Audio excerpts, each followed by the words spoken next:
The mess hall went silent in under 3 seconds. All 50 soldiers saw it happen. Sergeant First Class Rowe Callahan lifted his coffee tray, tilted it deliberately, and let the entire contents pour over the nurse standing at the end of the table. Hot coffee. Tomato soup. A full carton of orange juice. It hit her shoulder, soaked through her scrubs, and pooled on the floor around her boots. Nobody moved. He stood over her with his arms crossed, waiting for the reaction he expected. Tears, a trembling lip, a rushed apology for being in the wrong place. What he got instead made 3 combat veterans take an involuntary step backward. She looked up slowly. Her eyes were completely still. "You're going to want to remember this moment," she said, "because I will. And if you're watching this right now, stay with me until the end, because this story is going to go somewhere you don't expect. Hit like, subscribe, and drop a comment with the city or country you're watching from. I want to see exactly how far this story has traveled." The morning that changed everything at Calloway Ridge Military Medical Center started the way most mornings did. Understaffed, overcrowded, and running on recycled air and bad coffee. Nurse Sloane Merritt arrived at 0540, which was 20 minutes before her shift officially began and 40 minutes before most of the day staff bothered to show up. She had learned early that the gap between scheduled and actual coverage at Calloway Ridge was wide enough to lose patients in, and she had made it her quiet habit to fill that gap herself. Not because anyone asked her to, not because it earned her anything, simply because she had looked at the gap and decided it needed to be closed. She was 33 years old, 5'7", and had a way of moving through a room that made her difficult to remember afterward. Not because she was forgettable. Anyone who looked at her directly understood quickly that she was not, but because she had a practiced quality of stillness that drew no attention to itself. She took up exactly the space she needed. She moved without noise. She made no gesture that wasn't necessary. The staff at Calloway Ridge had been watching her for 4 months and had collectively decided she was pleasant enough, competent in a limited way, and perfectly suited to the administrative and supply management role she had been assigned. She organized requisition forms. She tracked medication inventory. She updated patient records with a speed and accuracy that the head administrator, Major Orla Tess, had noted approvingly exactly once before returning to her own concerns. Nobody had looked much closer than that. The medical center served as the primary care facility for Calloway Ridge Army Installation, a mid-sized base in the flatlands of central Montana, and it had the particular character of a place that had been important once and was slowly adjusting to being slightly less important now. The trauma bays were well-equipped but underused. The surgical suite was certified and staffed, but most serious cases got flown to regional hospitals. What Calloway Ridge Medical Center mostly handled was the steady, unglamorous work of base healthcare, sprains, infections, the kind of injuries that came from training exercises gone wrong, and the slow grind of chronic conditions in a population that was often too proud to report symptoms early. Sloane had spent her first 2 weeks there reading every process document she could access. She had read them not the way someone reads for orientation, but the way someone reads when they are mapping a system for weaknesses. She found 11 of them before the end of week 3. She documented 9, reported 7 through proper channels, and fixed 2 herself before anyone noticed they had existed. This was what she did. This was, in a certain precise sense, what she had always done. But nobody at Calloway Ridge knew that yet, and Sloane had not volunteered the information. The problem with Sergeant First Class Rowe Callahan had started 6 weeks into her posting. Callahan was 41, broad through the shoulders, and carried the kind of physical authority that came from 2 decades of infantry service and one very sincere belief in the hierarchy of military experience. He was, by the accounts of people who respected him, an effective trainer, a committed soldier, and a man who took care of his unit with genuine ferocity. He was also, by the accounts of people who had been on the wrong side of his judgment, an immovable object when he had decided something was true. He had decided something was true about Sloane Merritt very quickly. "She's a paper nurse," he had said to Corporal Inez Davao one morning in the corridor outside the supply wing, not particularly lowering his voice. "Never seen anything real.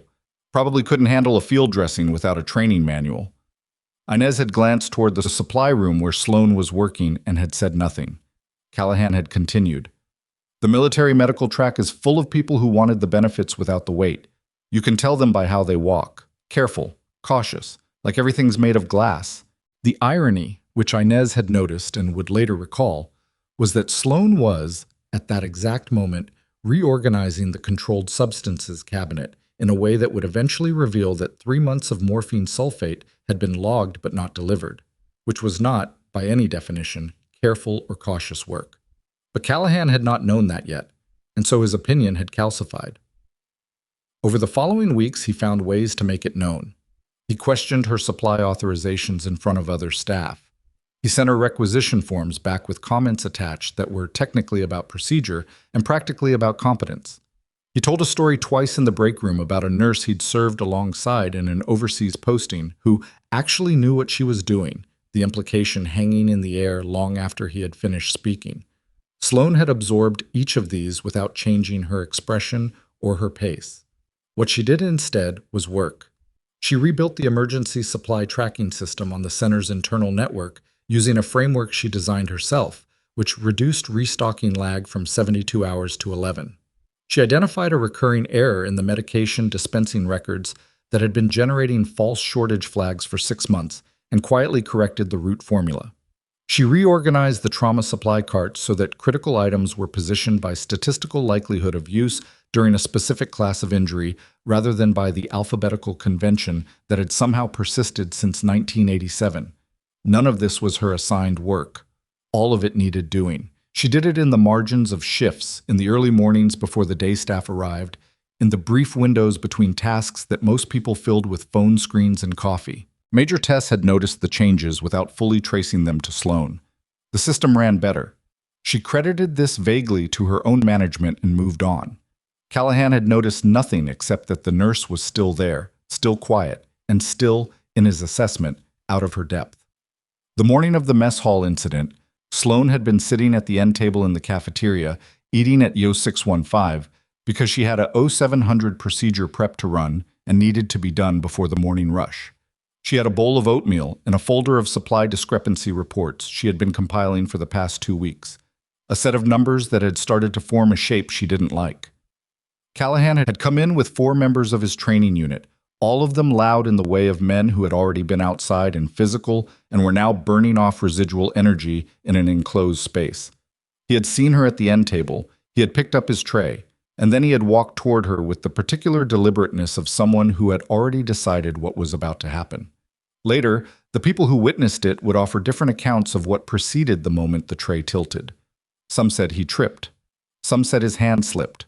One corporal, Theo Brannick, said quietly, and only once, that he had watched Callahan's hand grip the tray edge and hold it for just a beat too long before the contents fell. What everyone agreed on was what happened after. The coffee and soup hit Sloane across her left shoulder and the side of her face. The orange juice carton bounced once and landed upside down. Her folder of reports took the splash from below, and a corner of the pages darkened. The mess hall went quiet, the way it only goes quiet when something has crossed a line that everyone can feel but nobody has formally drawn. Sloane set down her spoon. She reached to her collar and pulled a small piece of paper towel from her breast pocket, a habit, like most of her habits, that turned out to be useful, and pressed it once to her jaw where the soup had reached. Then she looked up at Callahan. He had his arms crossed. He was waiting. "Accident," he said. The word landed flat. He did not make it sound like an apology. Sloane held his gaze for 3 full seconds. In combat training, 3 seconds of direct, unblinking eye contact from a stranger is classified as an escalation signal. The people in the mess hall didn't know that classification, but they felt its effect. "You're going to want to remember this moment," she said, "because I will." Then she folded the paper towel, set it on the table, picked up her damaged folder, and walked out of the cafeteria without rushing. Callahan watched her go with the expression of a man who had expected a different kind of reaction and was now recalibrating. Theo Brannick, watching from across the room, had the quiet, uncomfortable feeling that Callahan had just done something he didn't understand the consequences of yet. Sloane washed her face in the staff bathroom, changed into a spare set of scrubs from her locker. She kept one, always, because situations were unpredictable, and was in the trauma prep area by Zo 6:55, 5 minutes early, with her folder blotted and drying on the shelf behind her.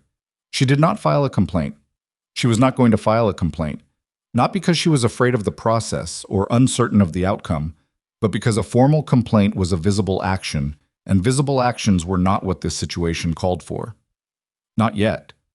What the situation called for was patience, and patience was something Sloane Merritt had in unusual supply. She had learned that supply from necessity.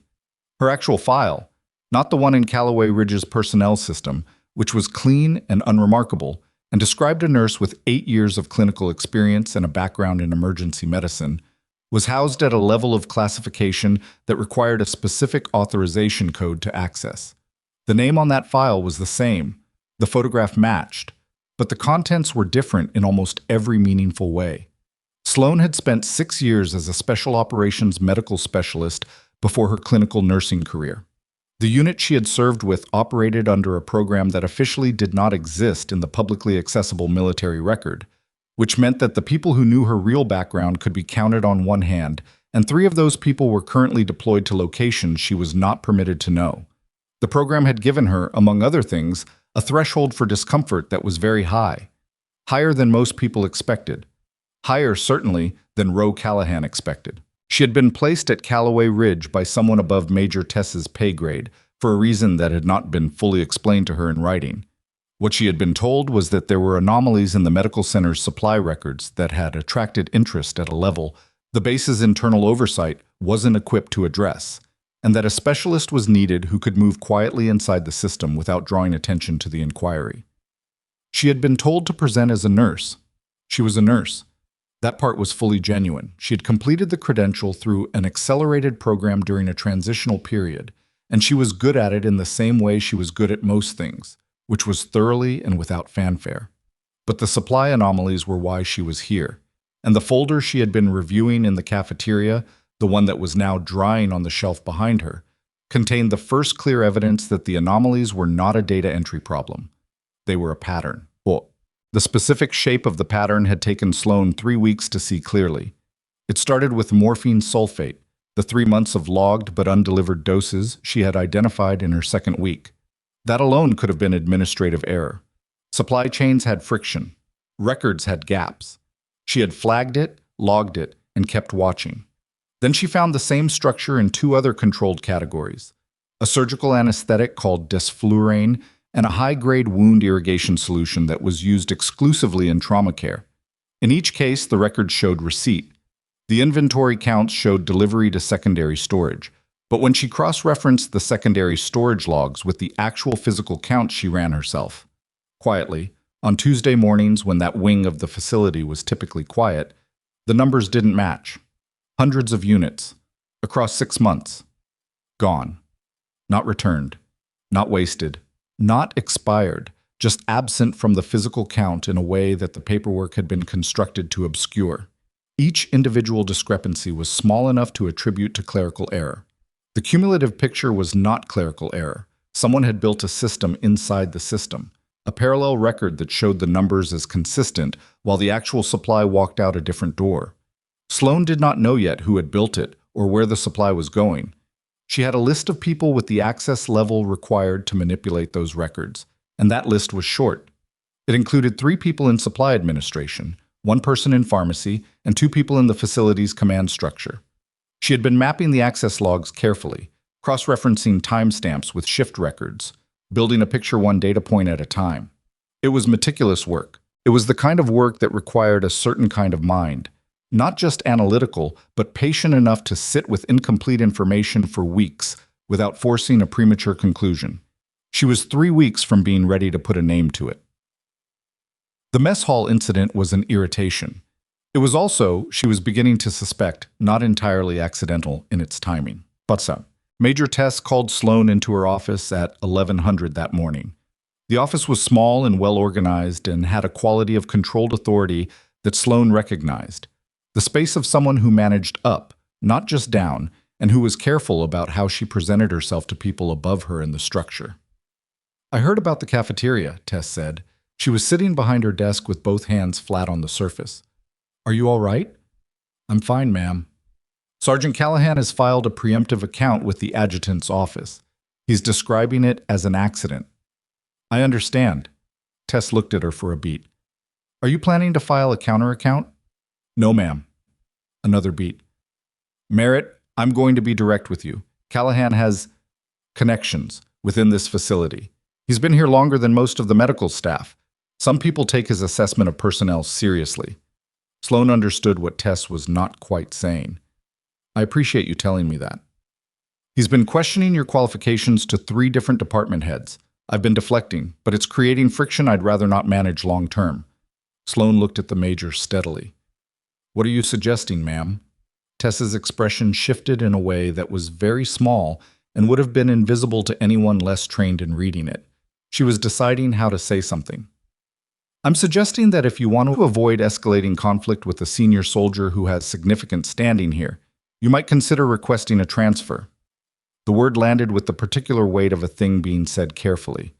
Sloane held the silence for 2 seconds. I'd rather not do that, ma'am. It might make your position here more comfortable. My position here is fine, ma'am. She paused. I'd like to continue the work I've been doing. Tess studied her. The study lasted longer than was comfortable. Then she nodded once, the small motion of someone filing information rather than agreeing with it, and said, All right, dismissed. Sloane walked out of the office and back into the corridor and kept walking until she was around the corner and out of the sight line of Tess's window. Then she stopped. She stood still for a moment with her back against the wall and worked through what the conversation had actually meant, systematically, the way she worked through everything. Tess had known about the incident before Callahan's formal account was filed. That meant she had heard it informally first, which meant either she had a source in the cafeteria at that hour, or Callahan had spoken to her before going to the adjutant. And Tess had suggested a transfer, not recommended it, not mandated it, suggested it in a way that left Sloane space to decline. Which was interesting, because if Tess had simply wanted her gone, there were cleaner ways to accomplish that. The suggestion left the decision with Sloane, which meant Tess either wanted her to choose to stay or wanted to see whether she would. Neither interpretation was comfortable. Sloane filed the conversation in the part of her mind reserved for things she did not yet understand but would, and went back to work. That afternoon, Callahan found another way. He had authorization over the training unit's medical clearance records, which meant he had legitimate reason to access certain corners of the medical center's administrative system. What he used that access for, at 13:47 that afternoon, was to flag 3 of Sloane's recent supply reports as pending secondary review, a status designation that effectively froze the reports in the system, preventing them from being actioned until a senior administrator cleared the flag. The flag required a reason. He had entered accuracy concerns. Requester lacks sufficient departmental experience. It was technically within his authority. It was also, in practice, a way of suspending her work without touching her personnel file. She discovered it at 1600 when she tried to follow up on one of the reports and found it locked. She sat at the terminal for a moment, looking at the flag notation, and felt something she hadn't felt in a long time. Not anger exactly, but the specific edge that came when someone who believed she was helpless had just shown her the shape of how far they were willing to push. She documented the flag. She documented the timestamp. She documented the reason notation. Then she logged out of the terminal, walked down to the physical archive room, and pulled the original paper records for the supply categories she had been tracking. Because the flag on the digital system didn't touch the paper records. And if she was being pushed away from the electronic trail, the paper trail was still there. She worked until 18:30, 45 minutes after her shift ended. She found 2 additional discrepancy windows she hadn't located in the digital records, smaller, older, going back further than she'd initially mapped. And she found something she hadn't expected, a requisition form from 11 months ago for a quantity of desflurane that exceeded the facility's surgical use record for that same period by a factor of 3. The form was signed by a supply officer. The countersignature, the secondary authorization required for any requisition above a certain threshold, was from a member of the command staff. She photographed both signatures with her phone. She photographed the form. She put the physical record back exactly where she had found it. She was not 3 weeks away anymore. She was closer. The night shift was quiet, in the way that Calloway Ridge nights were often quiet. Not peaceful, exactly, but the particular muted quiet of a base that was running on reduced presence and the awareness that the next day would resume full intensity. Sloane stayed until 1900, walking the trauma wing supply carts one more time, checking counts against her own handwritten log. In Bay 3, she found a cart that had been accessed since her last check. The access log showed a valid staff code, one of the pharmacy techs, listed as routine inventory check. But the count on 2 items didn't match the previous numbers, and the discrepancy was in the wrong direction. The quantity was higher, not lower, which was not what happened during a routine inventory check. Items didn't add themselves to a cart. They moved there from somewhere else, which meant someone had moved supply into that cart tonight, after hours, using a pharmacy tech's access code. And either that tech was involved, or their code had been used by someone else. Sloane stood by the cart and was very still for a moment. Then she took out her phone, photographed the count, photographed the access log, and noted the exact time, 1917. She was going to need to move faster than she had planned. As she turned to leave Bay 3, she heard voices in the corridor outside. Not the ordinary half-attentive conversation of night staff, but the tighter, lower register of people who did not want to be overheard. She could not make out the words. She heard 2 distinct voices. One of them she didn't recognize, the other one she did. She heard Rowe Callahan say, clearly, in a gap between lower words, "She's been in the paper archives." Then the voices dropped again and moved away down the corridor. Sloane stood in Bay 3 for another full 5 seconds, processing what she had just heard, before she moved to the bay door and looked into the corridor. Empty. She walked to the end of the corridor and looked both ways. Nothing. She went back to the nurse's station, sat down, and wrote out everything she had documented that day in a shorthand she had developed herself, on a folded piece of paper she kept in her inside jacket pocket. Not on any system connected to the facility's network. Not anywhere that a valid staff access code could reach. She dated it, folded it, put it back in her pocket. She had just become a liability to someone inside this facility. And whoever that someone was, they had just told Rowe Callahan that she was getting close. The thing about being underestimated, the thing Sloane had known for a long time, in the deep-settled way of a person who has survived on it, was that the moment your enemy began to notice you, you were already further ahead than they understood. She was not running. She was already 3 moves ahead of where they thought she was standing. But 3 moves ahead was not the same as safe, and she knew it. The shape of what she had found, the scale of the supply theft, the seniority of at least one of the countersignatures, the involvement of a facility access code used after hours, meant that this was not a small operation, and small operations did not have the reach to make someone disappear from a posting before she finished what she came here to do. She needed 48 more hours. She wasn't certain she had them. The night was quiet around her, the kind of quiet that had texture in it, that carried the low hum of a system still running, while the people inside it were not all aware of what the system was actually doing. Somewhere in this building, supply marked as medical necessity was moving through a door it shouldn't be moving through. Somewhere in this building, a set of records had been carefully constructed to make that movement invisible. And somewhere in this building, someone with a name she almost had just learned that the quiet nurse in the supply wing had been in the paper archives. Sloane sat at the nurse's station with her hands folded on the desk in front of her, breathing steadily, and thought about the countersignature on the requisition form, the one from a member of the command staff, and what it would mean when that name surfaced all the way, in front of the right people, in a room where it couldn't be managed or deflected or quietly dissolved. The night stretched out around her. She did not sleep. At 0200, Sloane finally left the nurse's station. She walked the long corridor to the staff exit with the deliberate, unhurried pace of someone finishing a normal shift. Not too fast, not too slow, the pace of a person with nothing unusual on their mind. She had learned that the way you left a building told people as much as what you did inside it, and she had no intention of telling anyone anything tonight. The Montana air hit her at the door, cold and clean, and carrying the particular silence of a base at night. The hum of generators, the distant sound of a vehicle moving on the far perimeter road, the overhead lights casting their flat sodium glow over the parking area. She stood in it for a moment, letting her eyes adjust, and then walked to her car without looking at anything directly. She drove to her quarters by the longer route. Not because she was being followed. She didn't think she was being followed. Not physically, not tonight. But the habit was one she didn't break even when it seemed unnecessary, because it was the times when it seemed unnecessary that it was sometimes most important. Her quarters were a standard-issue space on the base's residential perimeter, single occupancy, which she had arranged on the grounds that she worked irregular hours and would disturb a roommate. She had furnished it plainly. There was nothing in it that needed explaining to anyone who might look, and she had kept it that way deliberately. She sat at the small desk by the window, spread out her handwritten notes, and spent the next hour reconstructing exactly what she knew. The supply theft had been running for at least 11 months, probably longer.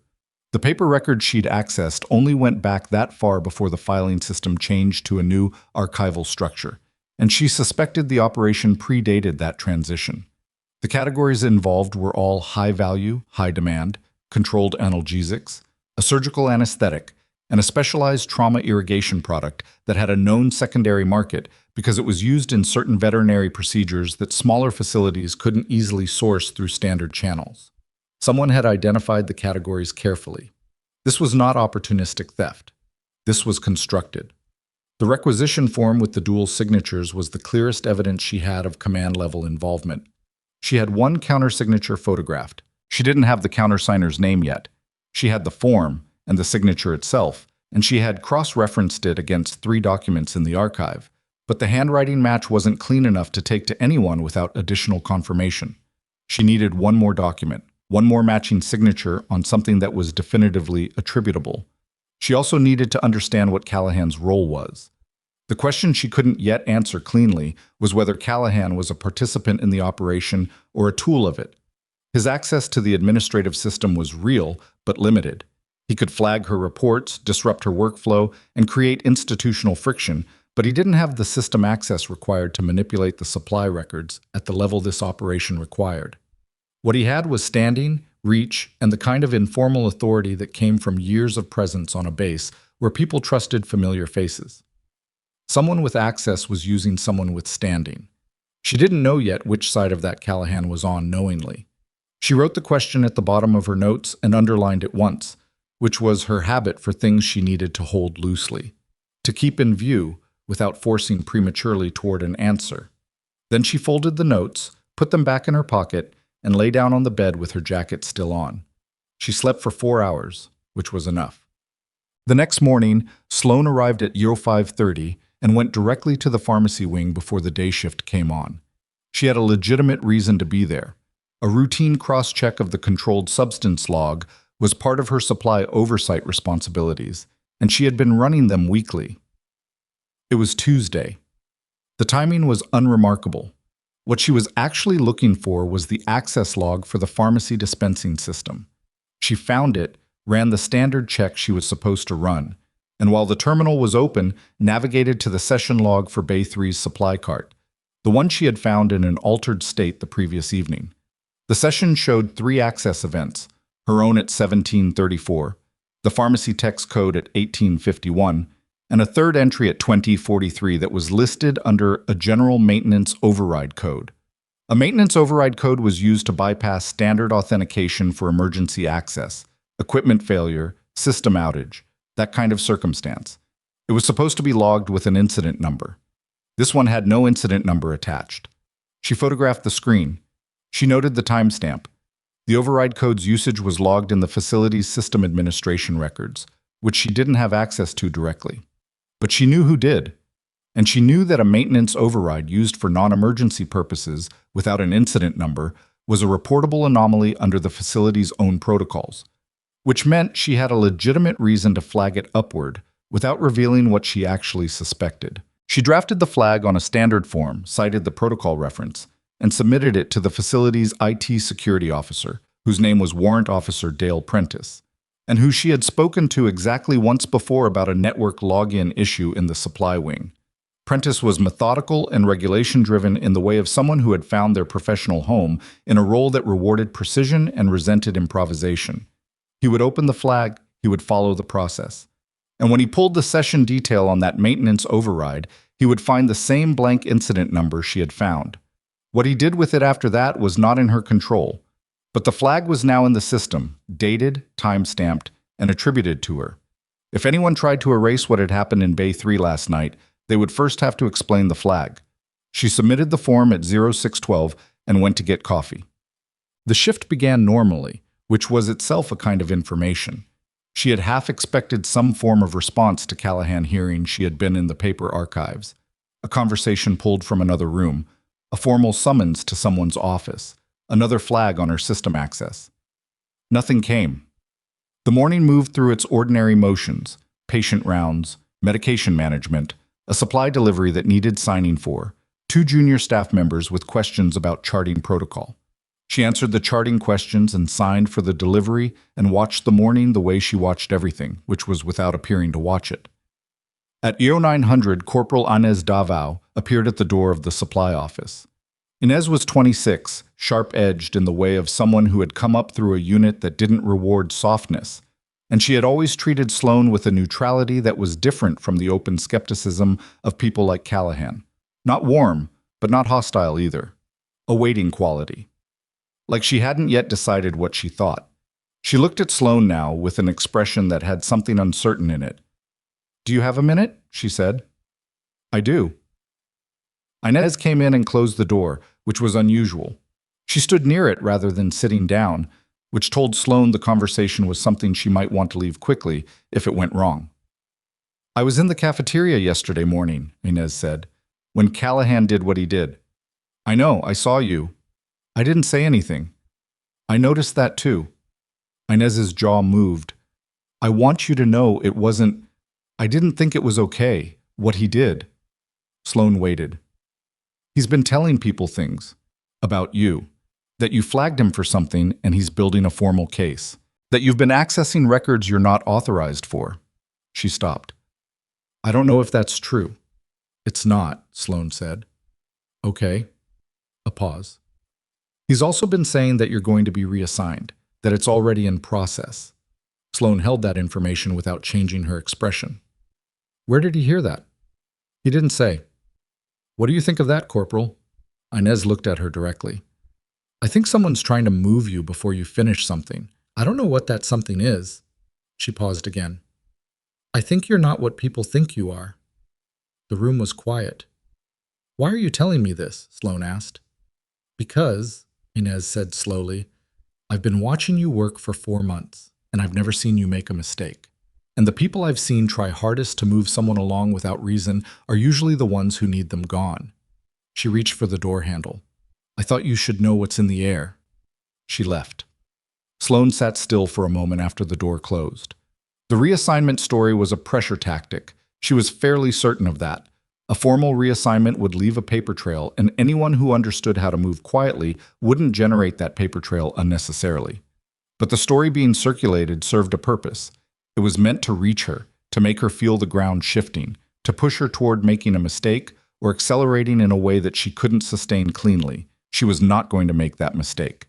But the fact that the story was being circulated meant someone had decided that patience alone wasn't going to move her, and they were shifting to a more direct approach, which meant she was closer than they were comfortable with. She pulled out her phone, looked at the photograph of the requisition form, and thought about the second signature.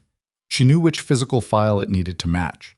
She had identified the file 2 days ago, a folder of command-level authorization documents in the Administrative Archives restricted section, which required a senior officer's access code to open. She didn't have that code. She had been working around it by identifying documents from that folder that had been photocopied and filed in secondary locations, but she had not yet found a copy that contained the signature she needed. She needed to get into that folder. The restricted archives section was managed by a warrant officer named Terrence Boyle, who had been at Calloway Ridge for 9 years and had the institutional memory of someone who had watched 3 facility commanders cycle through and considered himself the connective tissue of the place. He was not unfriendly. He was in fact the kind of person who enjoyed being useful when the request was framed in a way that respected his role. Sloane went to the archive office at 1100 with a legitimate request. She needed to verify a secondary authorization on a disfluron requisition from 11 months ago for a supply discrepancy audit that Major Tess had verbally approved. She did not have Tess's written sign-off on the audit because Tess hadn't formally assigned it to her. But she had drafted an audit memo that morning that Tess hadn't yet seen, and she described it now in terms that implied it was further along than it was. This was the part of the work that she did not enjoy.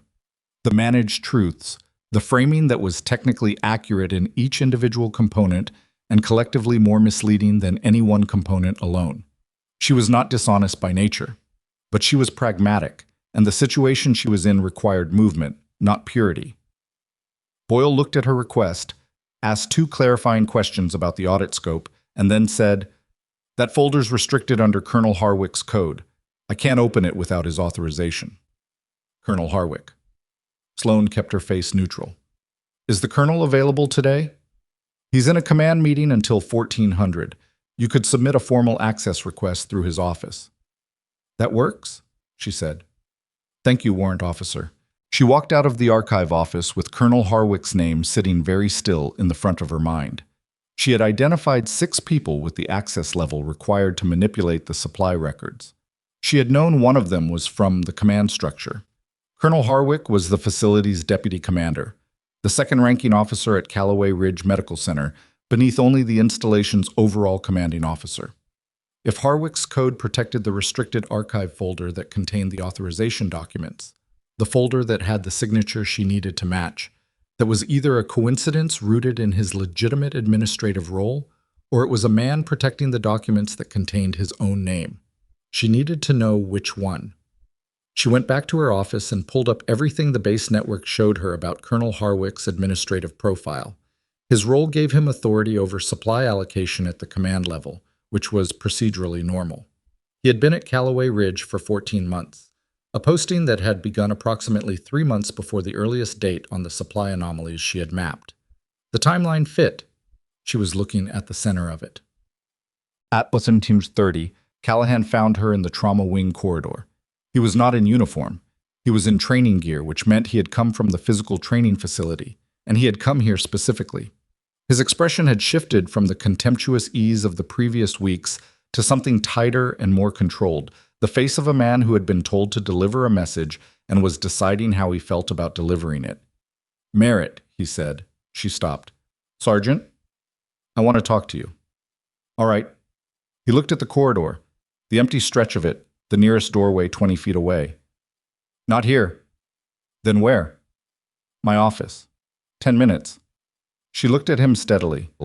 "I'll be there." He nodded once and walked away. She did not go to his office in 10 minutes. She went in 12, which was not long enough to be a deliberate insult, but was long enough to make the point that she was not responding to summons.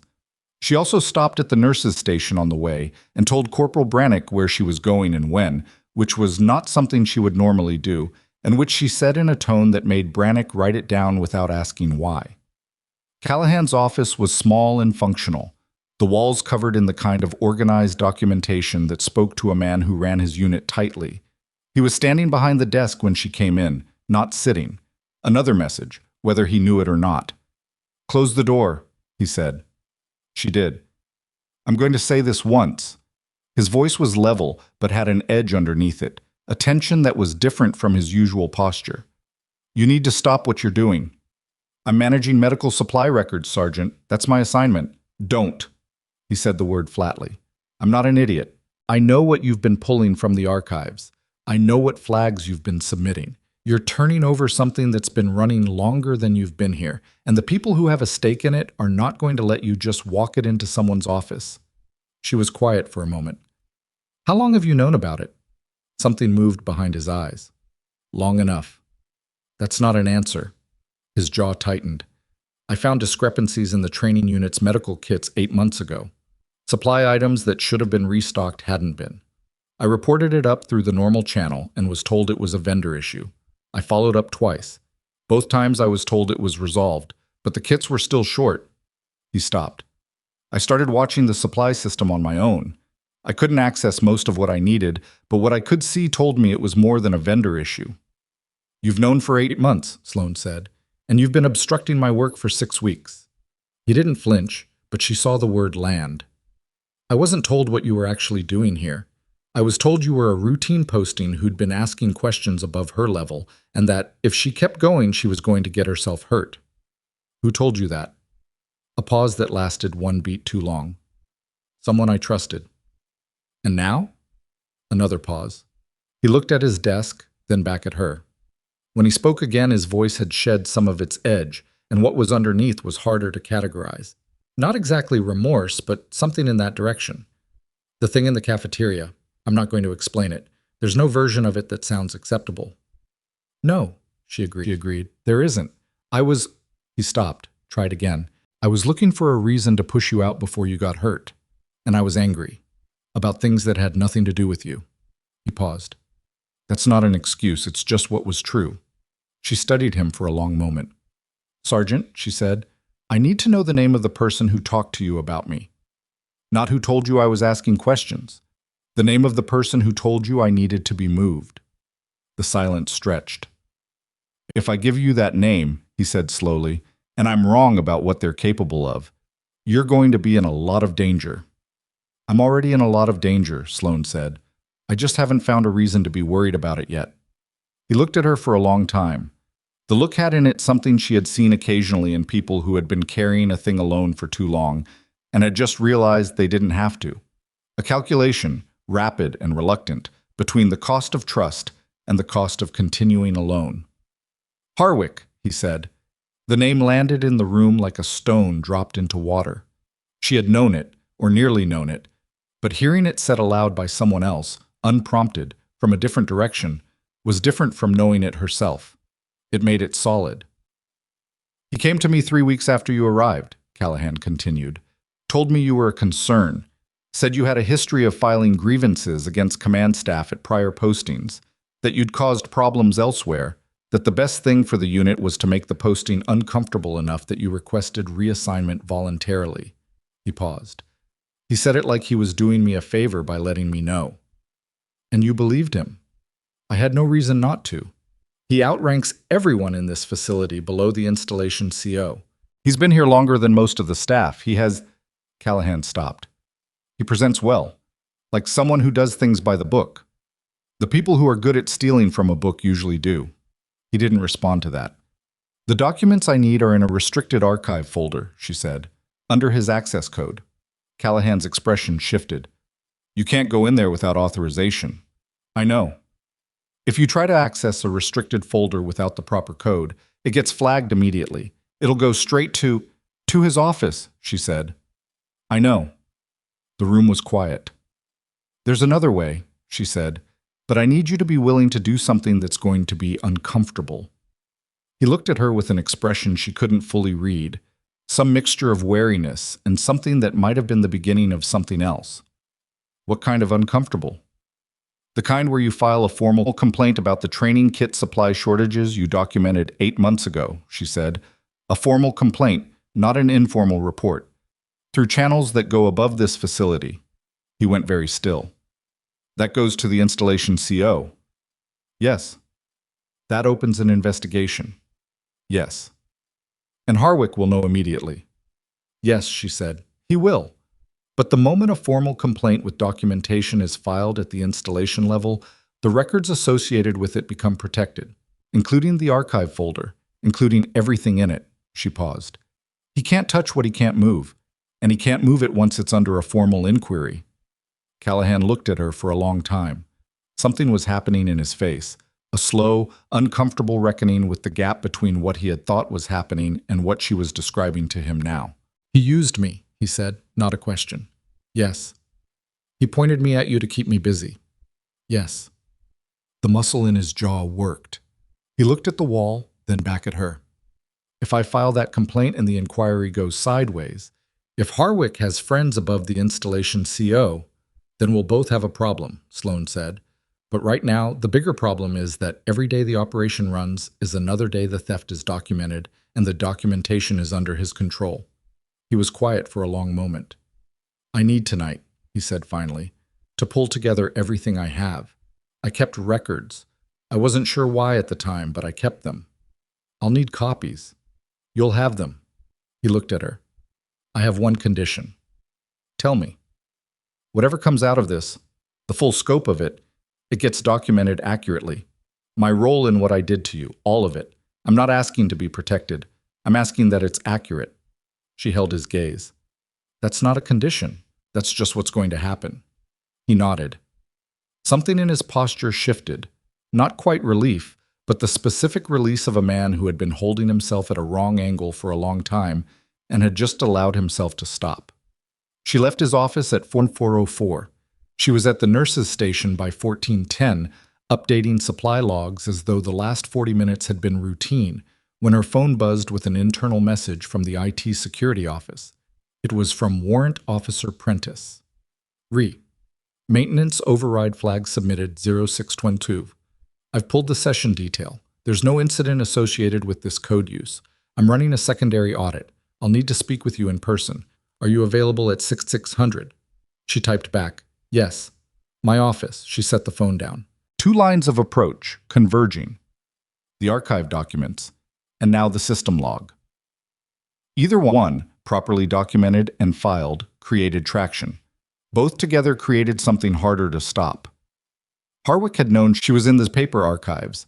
He had known since at least the previous night, and he had not moved against her yet, which told her either he was confident she couldn't reach the restricted folder without his authorization, or he was waiting for something.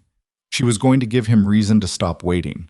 She pulled up the facility directory on her terminal, located the contact information for the installation's Inspector General office, and drafted a preliminary inquiry notification. Not a formal complaint, not yet, but a dated communication establishing that she had observed anomalies requiring IG review, referencing the specific regulation and protocol language that would put the IG office on notice. She saved the draft. She did not send it yet. She would send it at 15:59, 1 minute before Prentice arrived.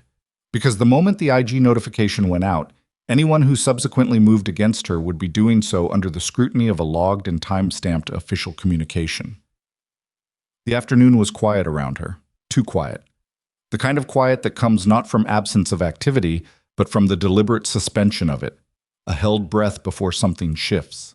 Sloane kept her hands moving through ordinary work and kept the still part of her attention fixed on the periphery. She was waiting for the shape of what came next. She had put things in motion. Callahan was pulling records. Prentice was auditing the session log. The IG notification was drafted and ready.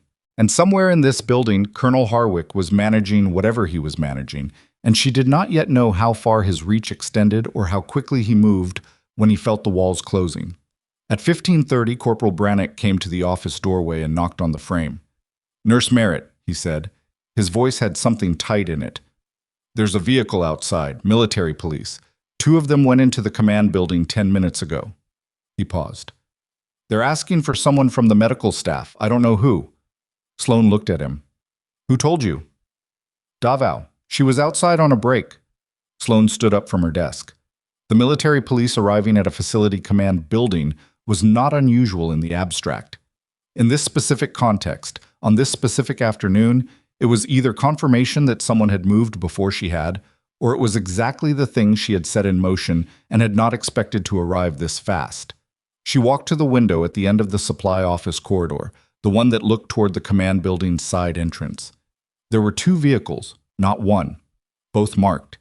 And standing beside the second vehicle, in the flat afternoon light, was a figure in a uniform she recognized not by the rank insignia, but by the branch insignia, the kind worn by officers from an office that did not routinely visit mid-sized medical centers on ordinary Tuesday afternoons.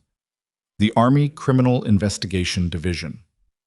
Sloane stood at the window and felt something she rarely allowed herself, the specific, carefully rationed sense of a situation arriving at its own logic, independent of her management, moving faster than she had planned. She had not called them. She had not contacted CID. She had not yet sent anything that would bring that specific office to Calloway Ridge, which meant someone else had. And the only person, besides herself, who knew enough to contact CID with a credible enough account to bring 2 vehicles to a medical center on a Tuesday afternoon in under 24 hours was someone who had known about this operation for 8 months and had been keeping records. Her phone buzzed. A text from an internal number she didn't recognize. "They're here for Harwick. Stand by." She stared at the message for 3 full seconds. Then she looked back out the window, where a third figure had emerged from the command building's side door. Colonel Harwick, walking with the deliberate composure of a man who had been told what was coming and had decided to meet it standing up. And the CID officers were moving toward him with the particular unhurried certainty of people who already had what they needed. Sloane's hand tightened slightly on the window frame. It wasn't over. She knew that. Arrests were the beginning of a process, not the end of one. And the process ahead was going to be long and complicated and full of moments where the people with institutional power tried to minimize and contain and redirect what had happened. The documents were still in the restricted folder. The full scope of the theft was still unmapped. The people downstream, whoever had received the supply, whoever had facilitated the offloading, were still entirely unknown. But Harwick was outside, and the CID officers were walking toward him, and the afternoon light was flat and cold, and Sloane stood at the window and understood, with the specific clarity of someone who had been doing this long enough to know what genuine momentum felt like, that the thing she had spent 4 months building in silence had just broken the surface. And someone on the inside, well, someone with 8 months of records and a grudge he hadn't known how to use until now, had made the call she hadn't yet made and made it count. She watched them reach him. Harwick stopped walking when the lead CID officer held up credentials. He didn't step back. He held his ground, which was the instinct of a man who had spent decades presenting composure as authority. But something in his posture shifted in the half-second after he read the identification, a barely perceptible contraction, like a structure absorbing a load it hadn't been designed for. Sloane turned from the window. She had approximately 4 minutes before the situation outside became the situation inside, and she was not going to spend those 4 minutes watching. She went back to her desk, opened the IG notification draft she had saved, changed 2 sentences for precision, and sent it at 15:33, not 15:59, because the timeline had moved and she needed the notification time-stamped before anyone from the command building came looking for her. Then she called Prentice. He picked up on the second ring. "Prentice. It's Merritt. I need to move our meeting up. Can you come now?" A pause. "I saw the vehicles." "Yes. I'm already on my way." He arrived in 6 minutes, which meant he had started moving before she called, which meant he had been watching the window too. He came into the supply office and closed the door and set a printed document on the desk in front of her without preamble. "The maintenance override code used in Bay 3 last night," he said. "It was generated from a terminal in the command building, administrative suite, 2nd floor." Sloane looked at the printout. The terminal ID was listed clearly. "Harwick's office is on the 2nd floor. His office and 3 others. I can't tell you which terminal specifically without a physical audit of the machines, and I'm not authorized to do that without a formal investigation," she said, "which appears to be starting." He looked toward the window, then back at her. "What do you need from me?" "I need the session log preserved, locked, not archived. And I need a chain of custody records started right now before anyone from the command building requests access to your systems." He nodded once, the nod of a man who understood exactly what she was saying and was already doing it in his head. "Done. Anything else?" "The access log for Bay 3's cart from the past 60 days. Every entry. I need a printed copy and a locked digital copy." "Give me 20 minutes." He left. She heard his footsteps moving quickly down the corridor, and then the sound of a door, and then nothing. She sat for a moment in the quiet.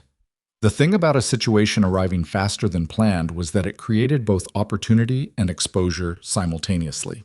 CID's presence meant the investigation was real and had institutional weight behind it, but it also meant that everything she had been building quietly was now inside a larger structure she didn't fully control. CID had their own priorities, their own chain of command, their own way of assembling a case. She was not going to walk into that structure and be handed authority over it. She was going to have to hand over what she had and trust the process she had spent 4 months creating conditions for. She had mixed feelings about trusting processes. She trusted documented evidence. She trusted time-stamped records. She trusted the specific gravity of paper trails that had been handled correctly. The process that those things fed into, that she held with a more qualified confidence. She pulled out her phone and looked at the photograph of the requisition form, the countersignature. She still didn't have a confirmed match. She still needed to see the documents in the restricted archive folder, and that folder was under Harwick's access code, and Harwick was currently outside with 2 CID officers and was not going to be walking back to his office to authorize her access. She thought for a moment, then picked up the desk phone and called the archive office. Boyle answered. "Archive. Warrant Officer Boyle, this is Nurse Merritt. I was in earlier about the restricted folder." "I remember." Given current circumstances, she chose the phrase deliberately, knowing Boyle had almost certainly also seen the vehicles. "I need to request an emergency access authorization for that folder, under Protocol 14C. A pause. That protocol requires a commanding officer's signature. The installation CO is Colonel Braddock. His office is in the main building. I need you to contact his adjutant and request emergency authorization on my behalf, citing an ongoing CID investigation. Another pause, longer. You're saying the restricted folder is relevant to the investigation. I'm saying it may contain documents that need to be preserved under the investigation's scope before they become inaccessible for other reasons. She heard Boyle processing this. He was a man who lived inside procedure, and she was offering him a procedural pathway, a legitimate one, if not the one normally used for this kind of access. The distinction between emergency access for investigation support and unauthorized access was real, and she was standing on the right side of it, but only just. I'll make the call, Boyle said. I'm not promising anything. I understand, thank you. She hung up and checked the time, 15:41. Prentice came back at 15:58 with 2 printed documents and a USB drive. He handed her the drive and kept 1 copy of the documents for himself. Chain of custody starts now, he said. Both our signatures on the record. They signed. He took his copy and left. Sloane put the USB drive in her inner jacket pocket next to her handwritten notes. Then she sat and waited, which was the hardest part of any operation. The space between having done everything you could do and the arrival of whatever came next. What came next arrived at 1617 in the form of a knock on the supply office door. She opened it to find a CID special agent she had not seen before. Late 30s, lean, wearing the particular expression of someone who was professionally accustomed to walking into situations midstream and catching up fast. His name tag read Voss. Nurse Merritt, he said.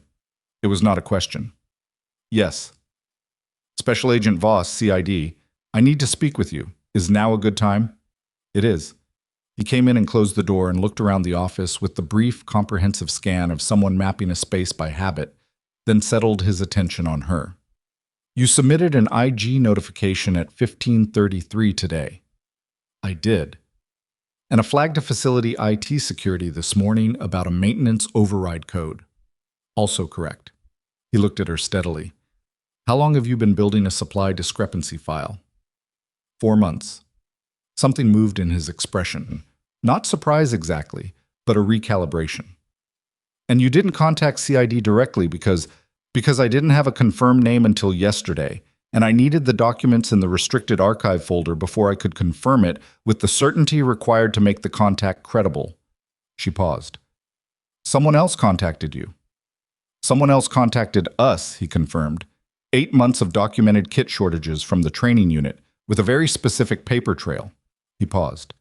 Sergeant First Class Callahan. She absorbed that without comment. His complaint came in at 0200 this morning, Voss continued. We've been moving since 0600.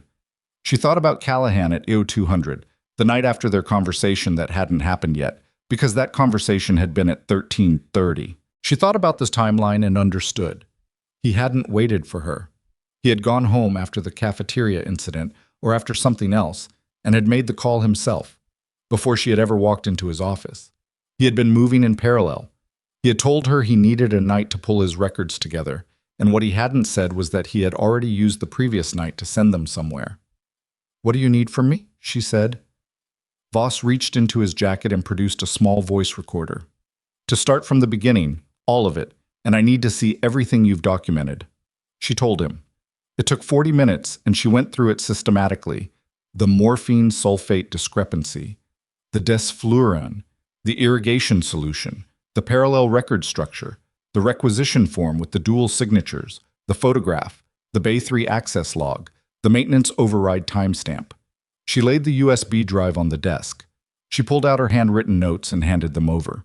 Voss listened without interrupting except twice, once to ask a clarifying question about the requisition form's filing location, and once when she described the conversation in Callahan's office, at which point he paused the recorder and said, He told you Harwick's name, He told you Harwick's name.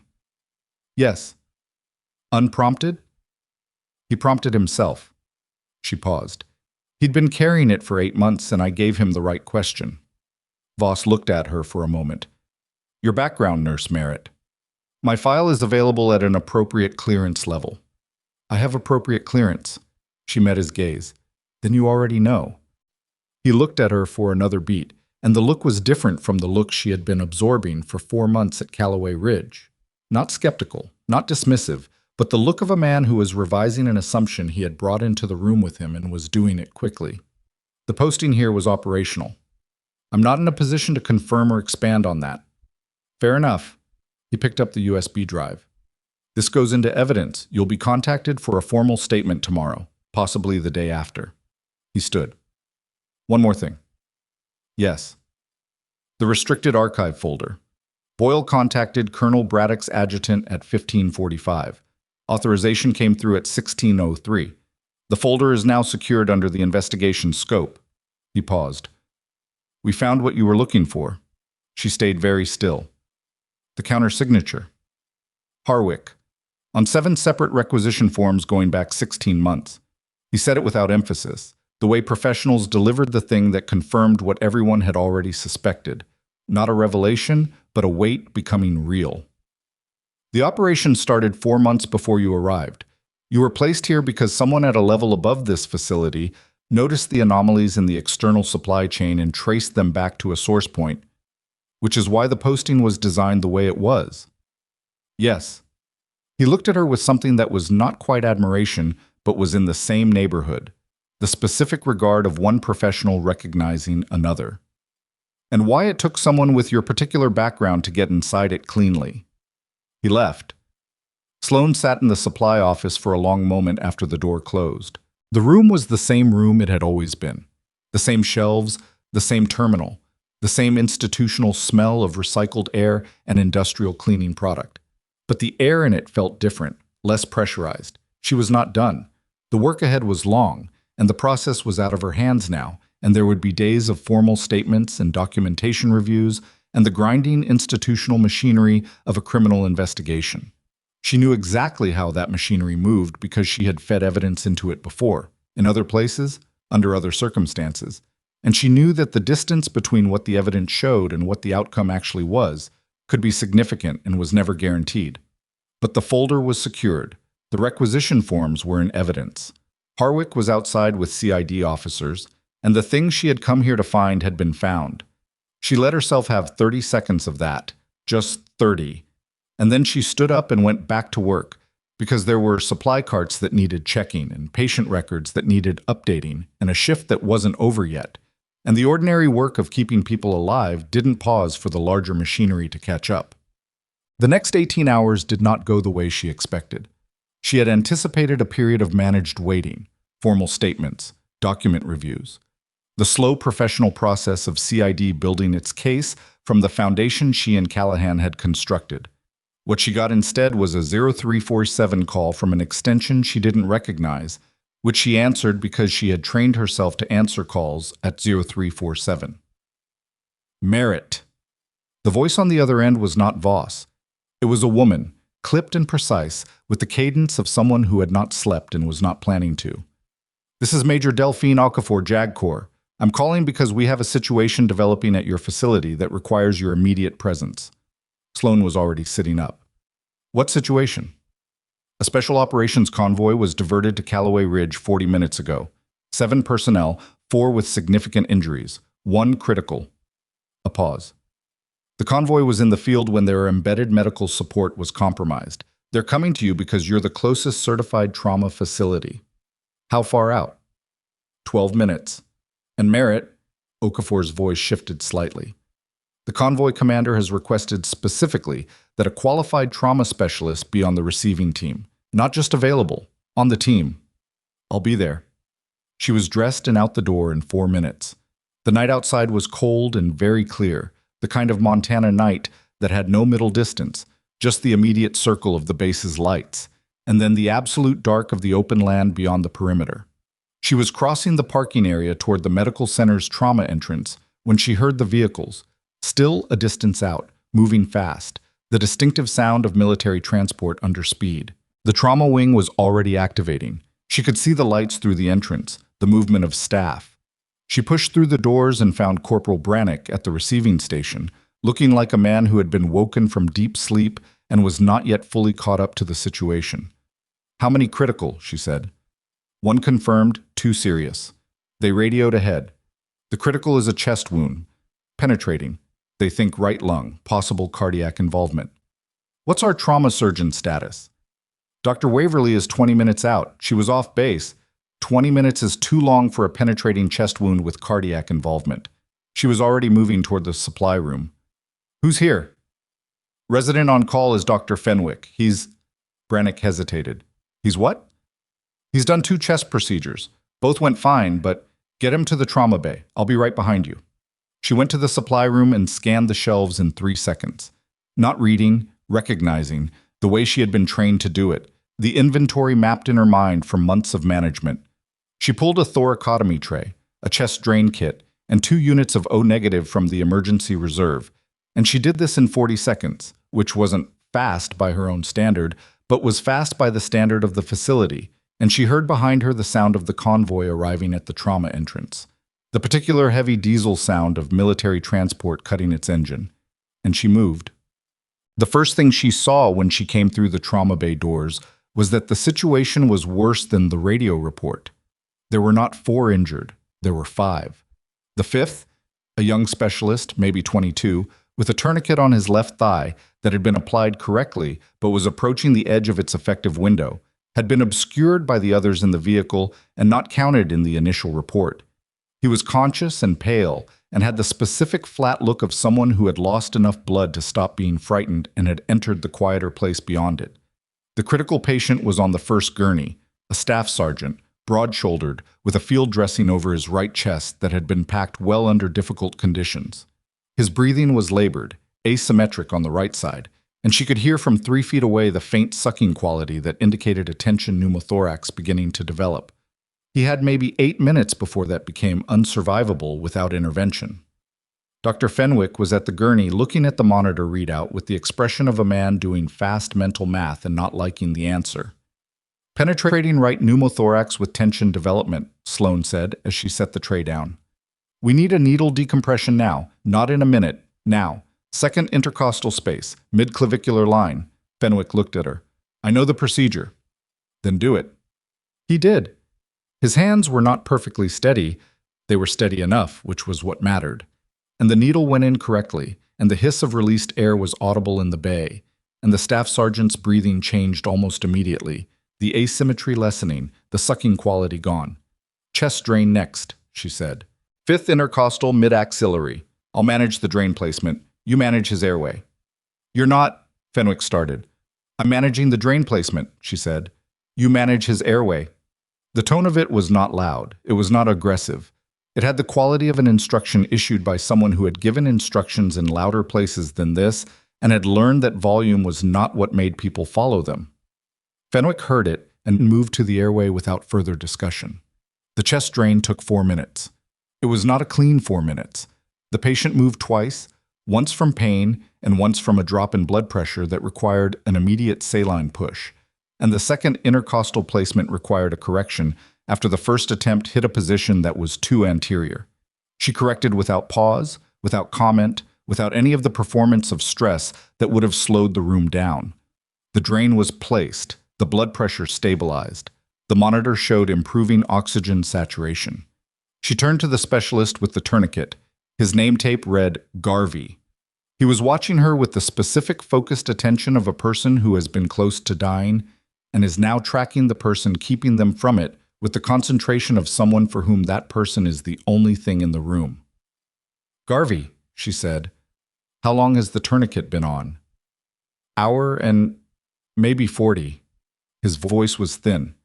It's been applied correctly. We're going to transition to a compression bandage and do a vascular assessment. If the vessel is intact, you won't need surgery. If it's not, we go to the OR. Do you understand? Yes, ma'am. She was already cutting away the trouser leg to assess the wound when she heard the bay doors open behind her and felt the room's attention shift. She did not look up. Who's running this bay? The voice was male, authoritative, with the particular weight of command rank. Brannick said, Nurse Merritt, sir. A pause. She finished the trouser cut, assessed the wound, penetrating lateral thigh, significant muscle involvement, but the femoral pulse below the tourniquet was present, which was the most important thing, and looked up. Standing at the bay entrance was a full colonel she had never seen before, in a uniform that was not Calloway Ridge issue. Beside him was Major Okafor, who she had spoken to on the phone but not yet met in person. A tall woman in her 40s with a precise, contained expression. And beside Okafor was Rowe Callahan, who looked like he had also been awake all night and was carrying something in his posture that was different from how he had been carrying himself the day before. The colonel was looking at her. Nurse Merritt. His voice had changed slightly from the commanding tone he had used to address the room. It was reading her now, rather than addressing her. "I'm Colonel Graves. I've been briefed on your work here." He paused. "I've also been briefed on something else." She held his gaze. "Sir? There's a second issue we need to discuss, separate from the investigation." He glanced at the staff sergeant on the gurney, then at Garvey, then back to her. "When you're done here. That'll be approximately 20 minutes. I'll wait."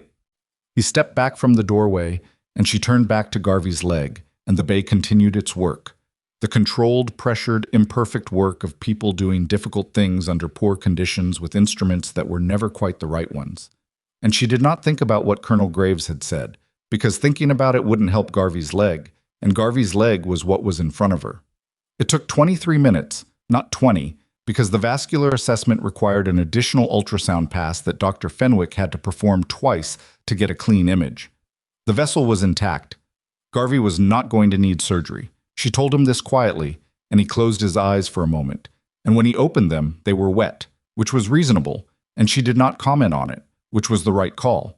She stripped off her gloves, washed her hands at the bay sink, and walked out to where Colonel Graves was waiting in the corridor with Okafor and Callahan. Graves looked at her the way people looked at things they had heard described and were now seen directly for the first time and were adjusting the gap between the description and the reality. "The staff sergeant is stable? He'll need monitoring through the night. Dr. Waverly will be here in..." She checked her watch. 6 minutes. She'll take over." "Good." He paused. "What I need to tell you is going to come as a surprise." She said nothing, which was not agreement or disagreement, just space for him to continue. "The supply operation Harwick was running," Graves said. "The downstream distribution, where the stolen medical supply was going, was not a commercial black market. It was being funneled to a third-party logistics channel with connections to a foreign procurement network." He let that land. "This stopped being a theft investigation approximately 3 hours ago. It's now a counterintelligence matter." The corridor was very quiet. "The documentation you built," Okafor said, taking over in a way that suggested she and Graves had planned who said which part. "The chain of evidence is clean enough to be used in a federal proceeding, not just a military tribunal. That changes the scope significantly." "What does that require from me?" Sloane said. "A formal debrief. Full account of your methodology and everything you observed. And," Okafor paused, "your actual file is going to need to be opened for the federal prosecutors. Your full background." Sloane felt the thing she always felt when her actual file was referenced. Not discomfort exactly, but the particular resistance of someone who had spent years building a civilian identity over a foundation that was not civilian, and for whom the exposure of that foundation was always a loss of something, even when it was necessary. "I understand," she said. "There's one more thing," Graves said. He was watching her carefully. "Harwick wasn't working alone inside this facility. We know that. The investigation has identified one additional person with command access who was involved in maintaining the parallel record system." He paused. "They haven't been identified yet, and they know the investigation is active." She looked at him steadily. "You're telling me there's still someone in this building?" "Yes." "And they know CID is here?" "Yes." "And they don't know what you have on them yet?" "Correct." She thought for 2 seconds. "You need them to make a move." "We need to give them the opportunity," Okafor said carefully. "If they go quiet and wait for the formal investigation to close, they may be able to argue their involvement was peripheral, but if they act, you have them." "Yes." Sloane understood what they were not quite saying. "You need me to keep working, visibly, as though the investigation hasn't changed my position here." "We need you to be exactly where you've been," Graves said, "and we need you to know there may be a response." The fluorescent lights hummed overhead. Down the corridor, she could hear the trauma bay's monitor say, "Steady now," the rhythm of the staff sergeant's heart moving through the night at a pace that was cautious and real and alive. "How long?" she said. 48 hours. Possibly less. Graves paused. I want to be direct with you, Merritt. This isn't an order. You've already done what you came here to do. If you want to step back from this, I don't. He looked at her for a moment with the particular expression of a senior officer who has just heard exactly the answer he expected and is deciding whether to be reassured or worried by that. All right, he said. Then here's what I need you to understand. He told her. She listened. And when he finished, she stood in the corridor of Calloway Ridge Military Medical Center at 0431 in the morning, with the trauma bay behind her and the Montana dark outside the windows.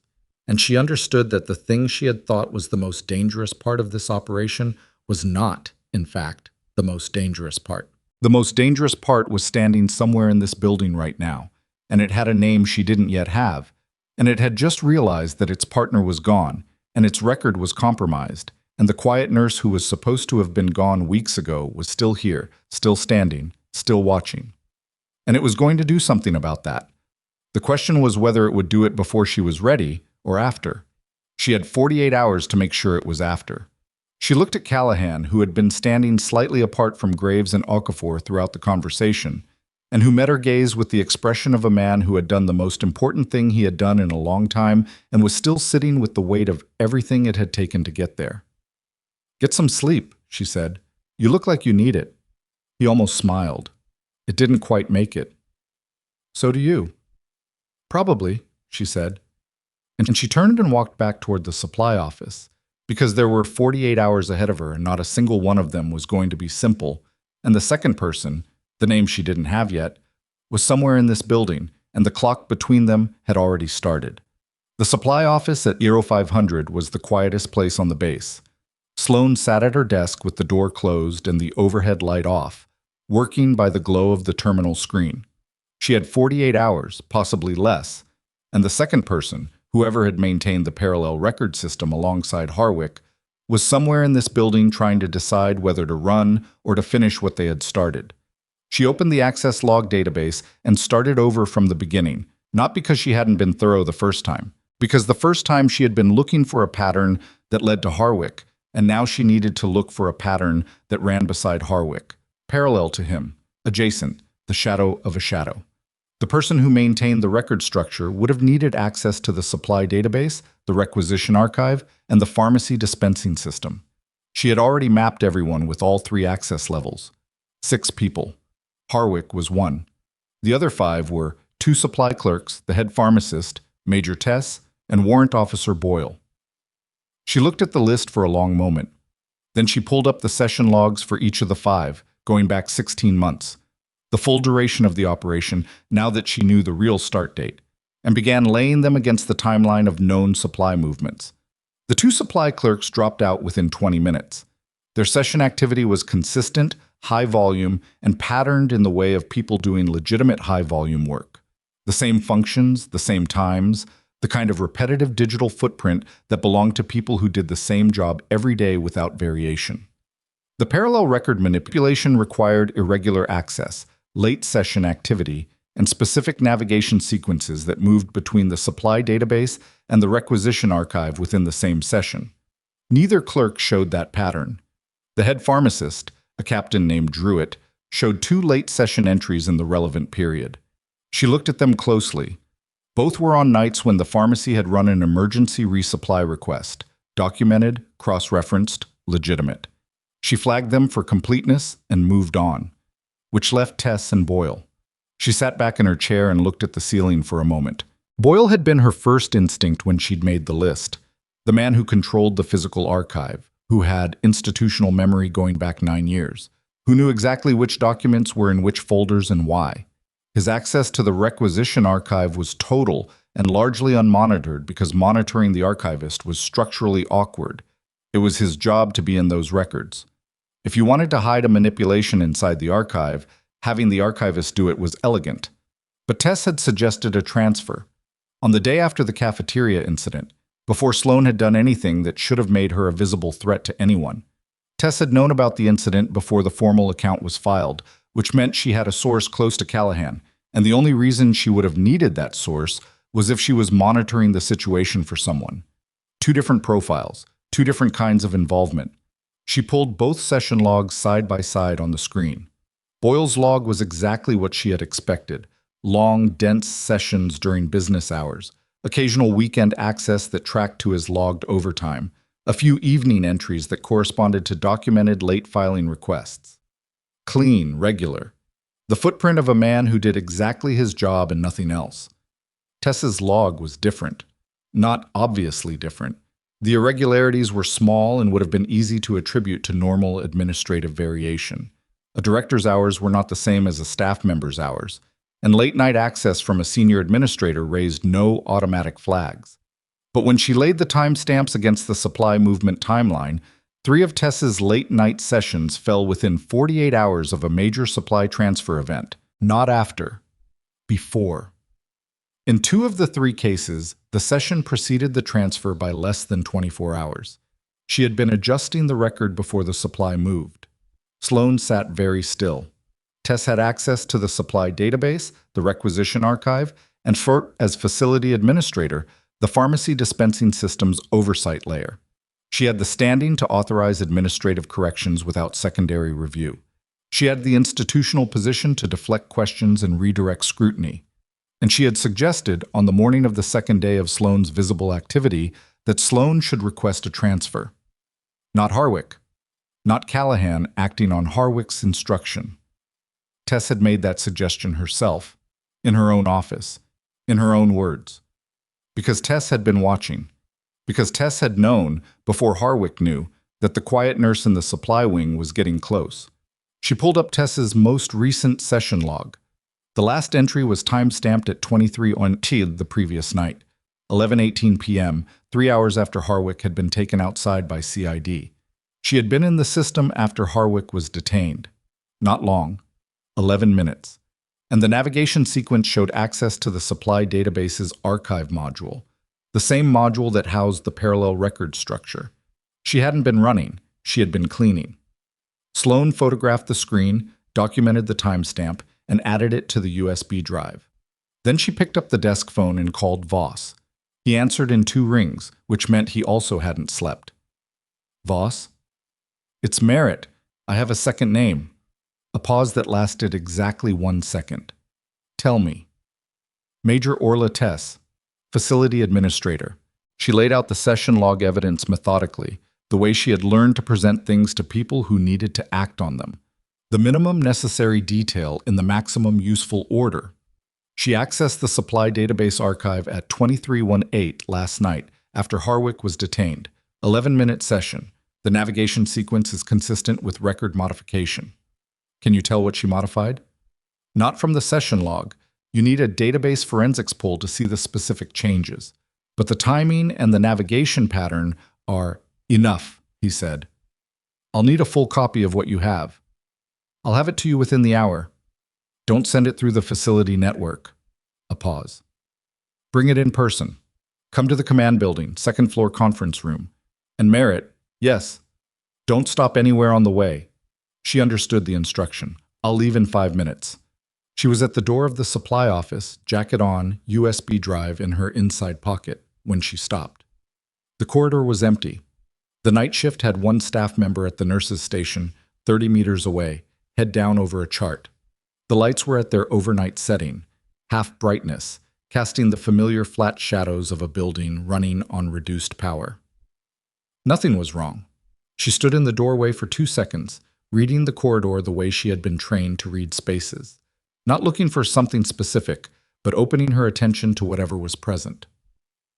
Then she walked to the nurse's station, set a sealed envelope on the desk, the handwritten notes from her pocket, the full account, everything, and said to the staff member, a specialist named Cord, if I'm not back in 45 minutes, give that to the CID agent named Voss in the command building. Cord looked up. Is something wrong? Probably not, she said. 45 minutes. She walked out. The command building at 0520 was not empty. She had expected the reduced presence of a base running on night staffing, a security post at the entrance, minimal administrative presence, the quiet of a building between its night purpose and its day purpose. What she found instead was a building with more activity than it should have had, the particular energy of a situation still in motion. There were 2 CID vehicles still in the lot. Lights in the second-floor conference room were on. A uniformed MP was posted at the main entrance, which was unusual. She showed her ID, was waved through, and took the stairs to the second floor. Voss was in the conference room with 2 other agents she hadn't seen before, and Major Okafor, who looked like she had not changed clothes since the previous afternoon. On the table were printed documents, a laptop running what appeared to be database forensic software, and 2 recording devices. "Close the door," Voss said. She did. "Tess's session log," he said without preamble. "The 11-minute access at 23:01 Teat. Our forensics analyst has been running a restoration protocol on the archive module." He turned the laptop toward her. She deleted 43 records, requisition cross-references, secondary authorization confirmations, and 3 internal audit reports that had been flagged as pending review. He paused. The deletion was thorough. If we hadn't been running a real-time backup mirror on the system since 1800 last night, those records would be gone.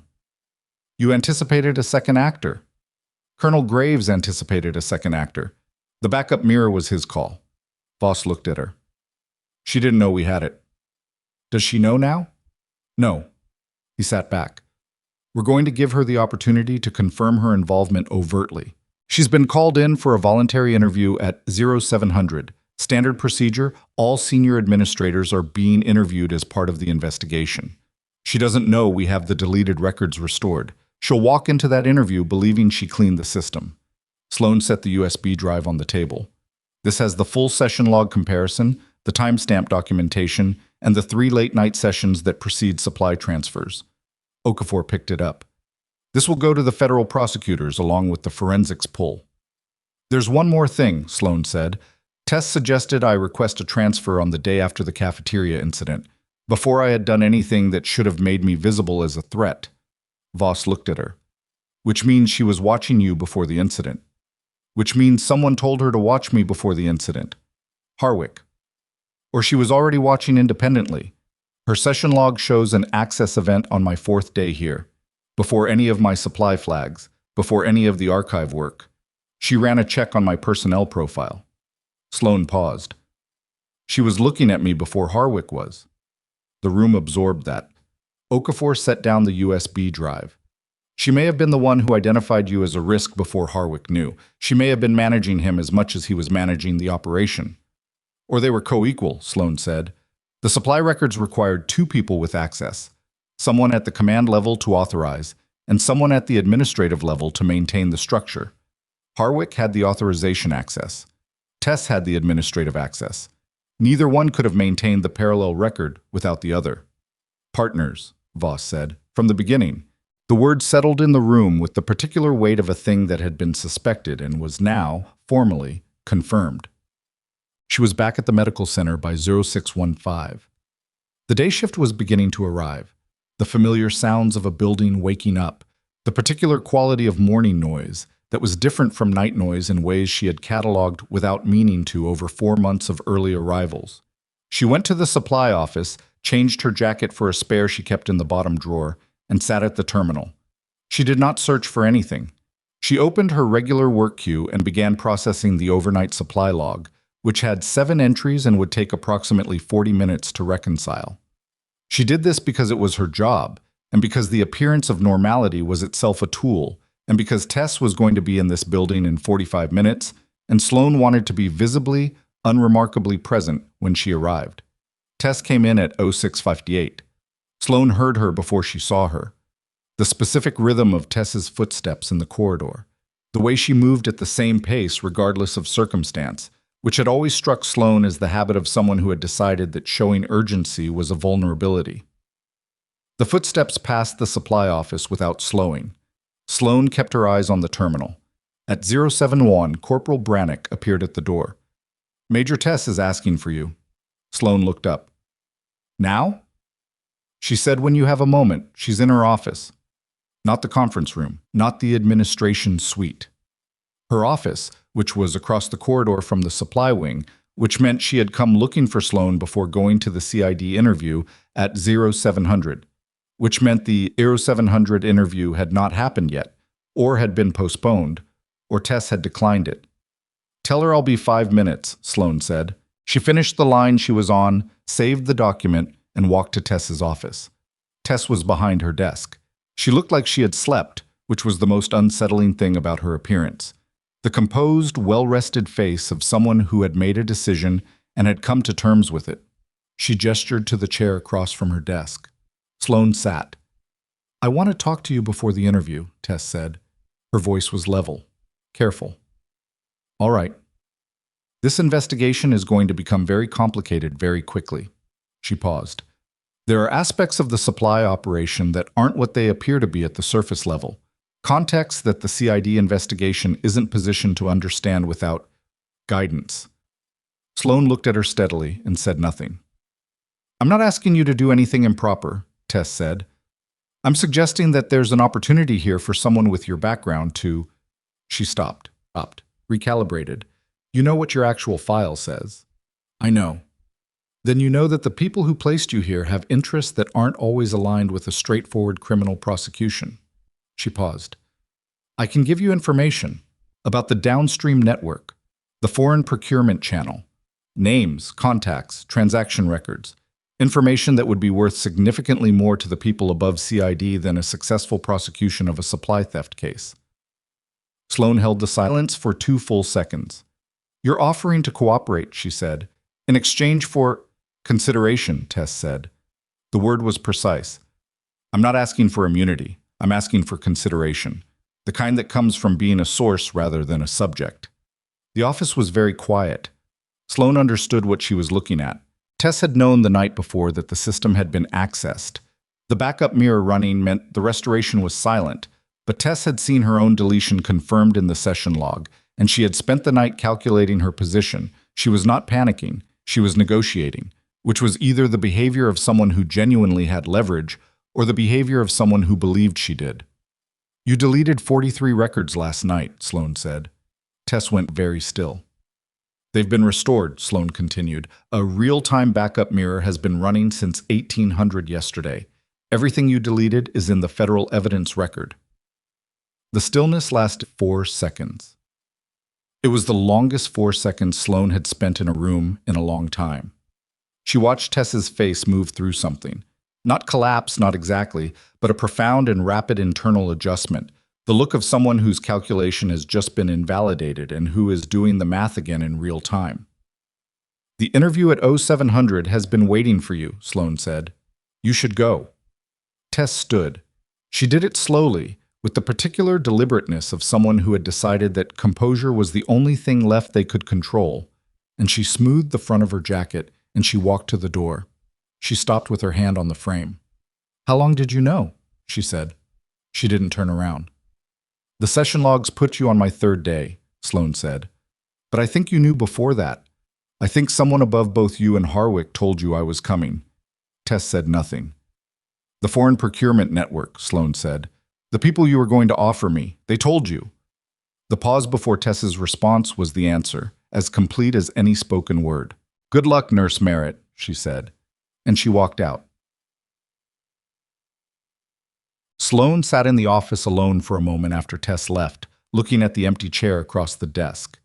The morning was fully arrived now. She could hear the day shift in full motion, the noise of a building running at normal capacity, the ordinary sounds of people doing their jobs in a space that was, in its surface presentation, exactly what it had always been.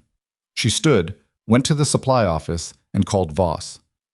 She just left for the interview, she said. She offered cooperation in exchange for consideration. Information about the downstream network. We heard, Voss said. We had the office mic'd as of 0630. She absorbed that without comment. She knows about the backup mirror. Yes, we told her in the interview. She's adjusting. A pause. Merritt, there's something you need to know. She confirmed one thing in the first 5 minutes before she lawyered up. What? She said the foreign contact who told them about your placement. She didn't give us a name, but she said the contact had known your file. Not your cover file. Your actual file. Sloane said nothing. Which means, Voss continued carefully, that somewhere in the chain between the people who placed you here and the people running the procurement network, there's a leak. Someone with your clearance level gave your identity to the other side. The morning sounds of the building continued around her, unchanged, indifferent to the thing Voss had just said. "That's not a CID matter," she said. "No, it goes higher than us." A pause. "Colonel Graves has been on the phone with his command since EO 600. This case stopped being a supply theft 6 hours ago, and it stopped being just a counterintelligence matter approximately 40 minutes ago." She understood what he was not saying. The scope of what she had uncovered, the operation itself, the foreign network, and now the leak in the chain above her, was larger than Calloway Ridge, larger than the installation, larger than the investigation that had begun with 7 months of missing morphine sulfate in a Montana medical center. "What do you need from me?" she said. "Right now, nothing. Graves wants you to stay on base. Don't travel, don't communicate outside secure channels. Someone is going to come to you. Not today, maybe not tomorrow. But someone is going to come, and they're going to want a full debrief on everything you observed during your posting here. Not just the supply operation. Everything." She understood. The behavioral patterns, the interactions. "You've been watching this facility for 4 months. You notice things you may not have logged because they didn't seem relevant to the supply case." "Some," she said. "We'll need all of it." A pause. "You're going to be here for a while longer than you planned." She looked out the supply office window at the Montana morning, the flat, clean light coming off the grassland beyond the perimeter fence, the sky very large and very blue and entirely unconcerned with what was happening below it. "All right," she said. She hung up, turned back to her desk, and opened the supply log she had been working on. Bay 2's cart needed restocking. The controlled substance count for the morning was due in 30 minutes. Dr. Waverly had requested an updated trauma supply inventory following the night's emergency. She worked through all of it, one item at a time, with the same pace she had maintained for 4 months. Steady, precise, without announcement. At 10:30, Major Tess was escorted out of the command building by 2 MPs and put into a vehicle. Sloane didn't see it happen. She heard about it afterward from Brannick, who had seen it from the break room window and came to tell her with the particular expression of someone delivering news they don't yet know how to frame. "They took Tess," he said. "I know," she said. He looked at her for a moment. Were you? "The supply log needs finishing," she said. "Can you check the Bay 4 cart count against yesterday's record and bring me the sheet?" He went to do it. She turned back to the terminal. At 11:45, Callahan appeared in the doorway of the supply office. He was in uniform, which meant he had gone home and changed and come back. And he looked like a man who had slept 3 hours and was operating on the particular clarity that sometimes came with extreme tiredness, when the usual noise dropped away and what was left was just the essential thing. "I heard about Tess," he said. "Yes." He stood in the doorway. "I want to say something to you." "You don't have to." "I know I don't have to." His voice was flat but not hard, the flatness of someone choosing directness over the easier, more elaborate thing. "What I did in the cafeteria, what I did for the 6 weeks before that, I was used, and I let myself be used, and that's on me. Not on Harwick for using me or on Tess for pointing me at you, on me."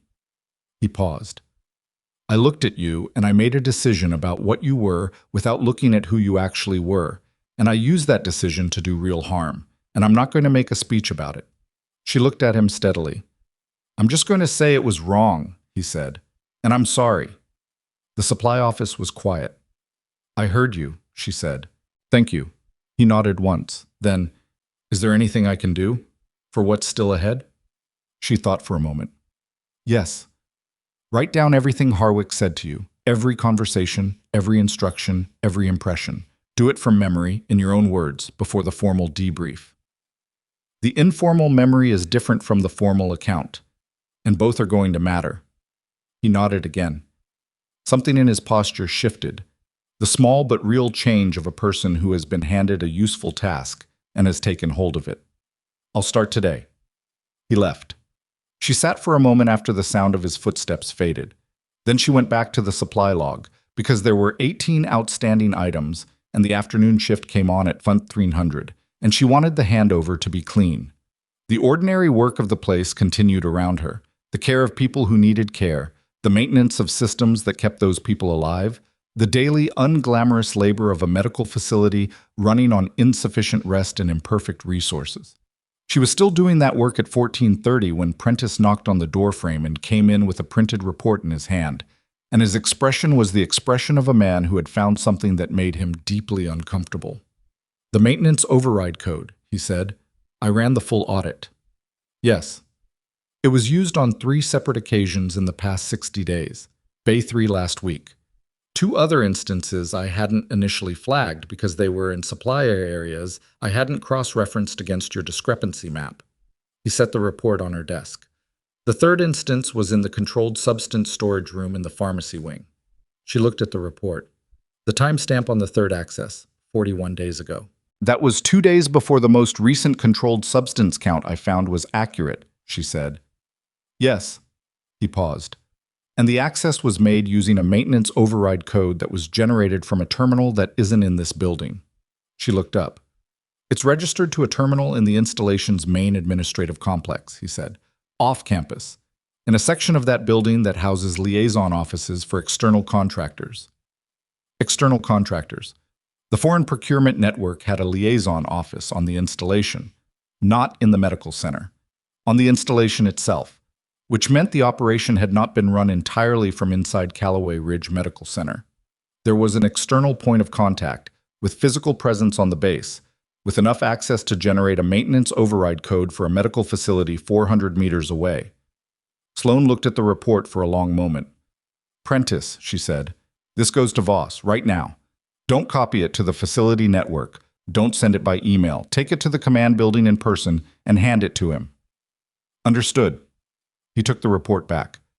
Should I be concerned about my own security?" She looked at him. He had done good work, clean work, the work of someone who had no stake in any of this except doing his job correctly, and he was asking a reasonable question. "Tell Voss what you told me," she said. "He'll advise you on security protocol, but yes, don't be alone in the building tonight." He left quickly.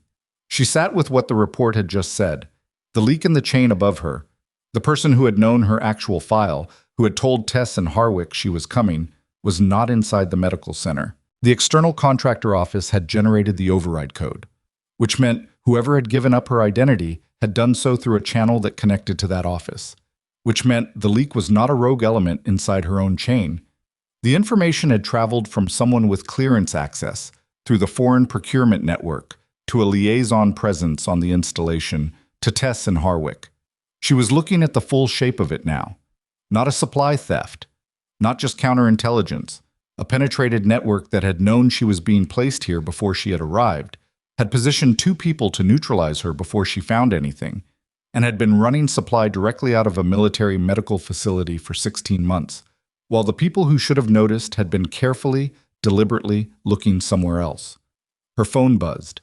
A message from a number she didn't recognize, which was not in the facility directory, which had a format that was not a standard internal extension. It said, "Storage Room B, Pharmacy Wing, now, come alone." She looked at the message for exactly 3 seconds. Then she stood up, left the supply office, and walked down the corridor toward the pharmacy wing, because whoever had sent that message knew something she still didn't have. And the thing she still didn't have was the name of the person who had given up her identity. And that name was the last piece, the piece that closed the circle, the piece without which everything else was incomplete. She had not told Voss she was going. She knew she should have. She walked into the pharmacy wing corridor where the lights were at their daytime setting and the air smelled of the industrial antiseptic the cleaning crew used on mornings, and the storage room at the far end of the corridor had its door standing slightly open, a thin line of light visible at the frame's edge. She put her hand on the door and pushed it open.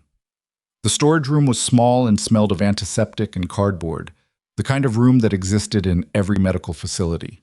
Functional, unglamorous, lit by a single fluorescent tube that flickered slightly at one end. Standing against the far shelving unit, with his arms at his sides and the look of a man who had made a decision and was not entirely certain it was the right one, was Warrant Officer Dale Prentice. Sloane stopped inside the door. For a half-second she ran the room. The shelves, the dimensions, the single exit behind her, the position of his hands, the absence of anyone else. Then she settled. "You sent the message," she said. "Yes." His voice was tight. Close the door. She didn't close it all the way. She pushed it to within 2 inches of the frame, which gave the appearance of privacy and left the gap she needed. Talk, she said. He looked at her with the expression of someone who had been carrying something for a long time and had decided the weight was no longer worth the damage. The contractor liaison office, the one the override code came from. He stopped, started again. I recognized the office designation in the audit log. 3 months ago, I was asked to run a routine network diagnostic for that section. Standard request came through the normal channel. I did the work, documented it, submitted my report. A pause. 2 days later, someone from that office contacted me directly.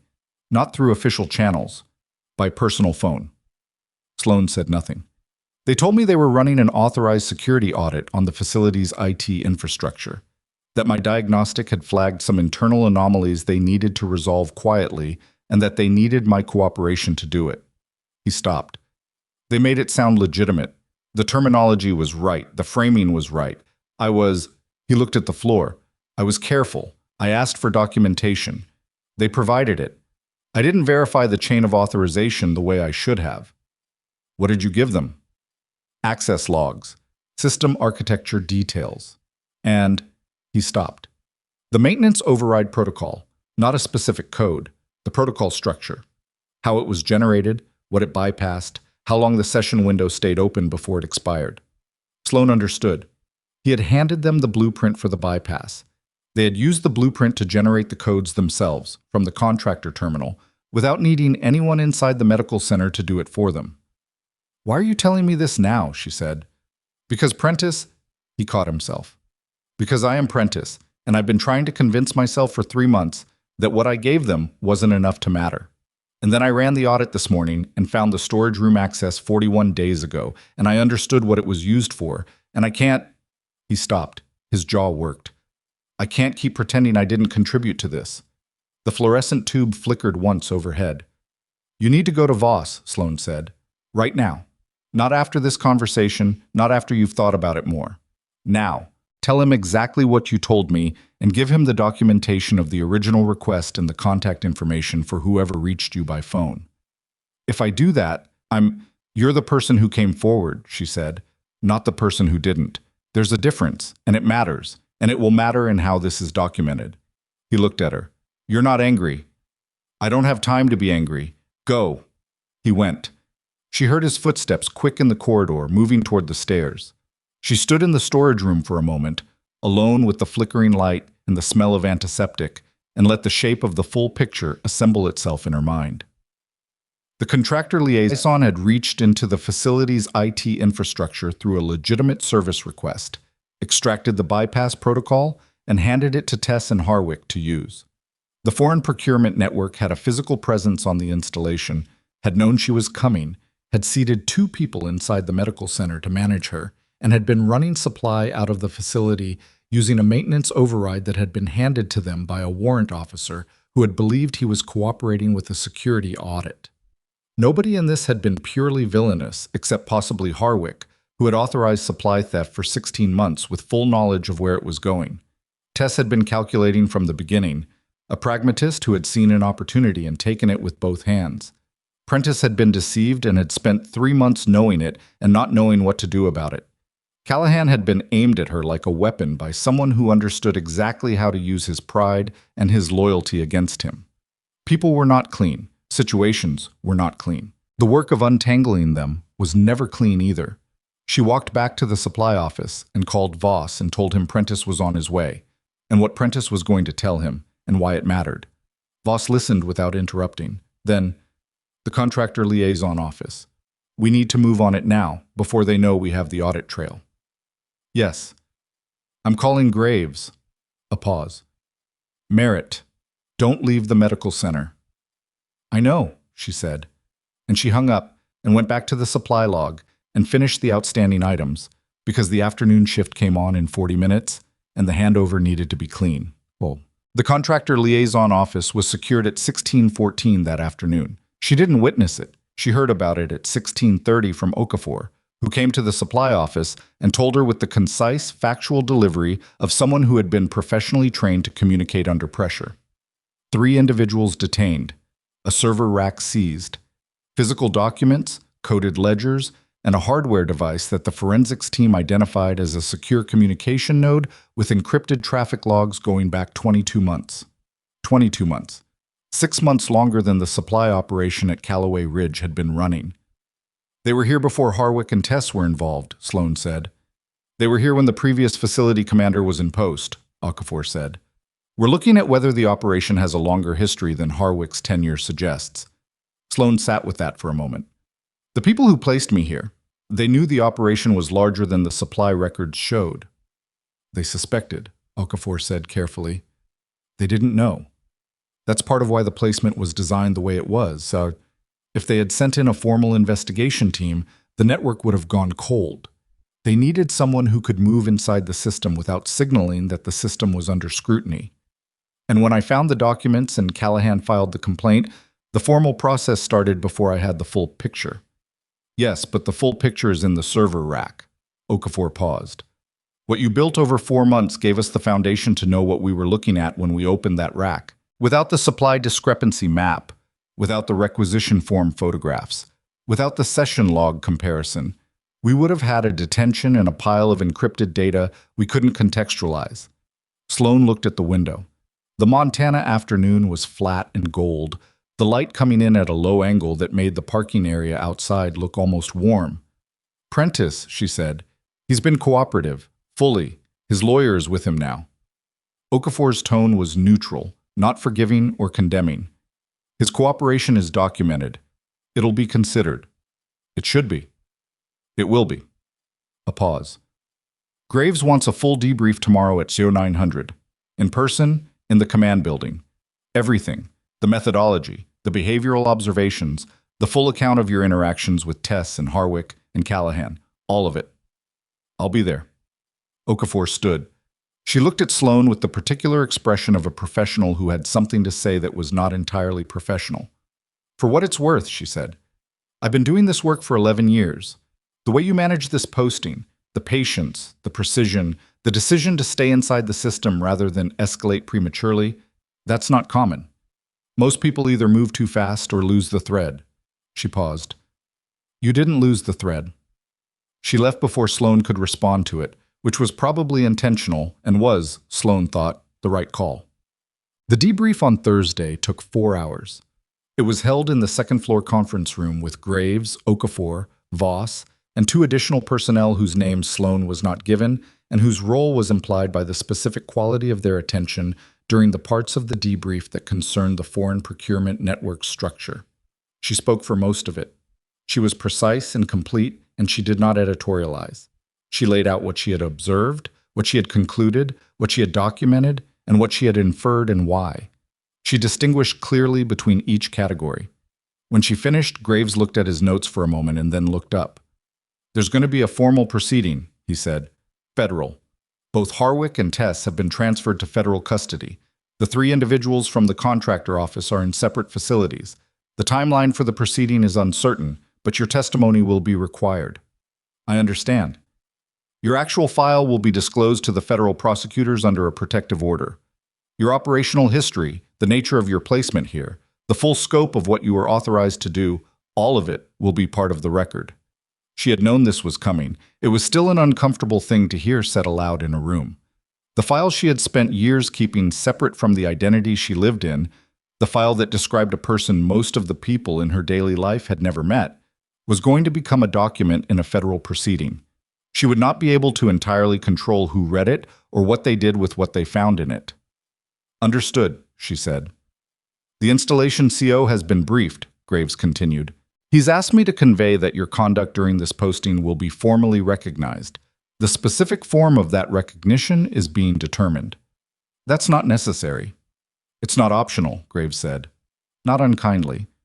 When a member of the military community takes this kind of risk and does this kind of work, the institution has an obligation to say so out loud. That's not decoration. It's record. She looked at him steadily. All right. One more thing. He set down his pen. The identity compromise.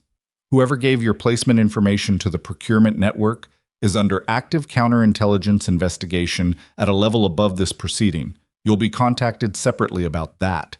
It may take time. She understood what may take time meant. It meant months, possibly more.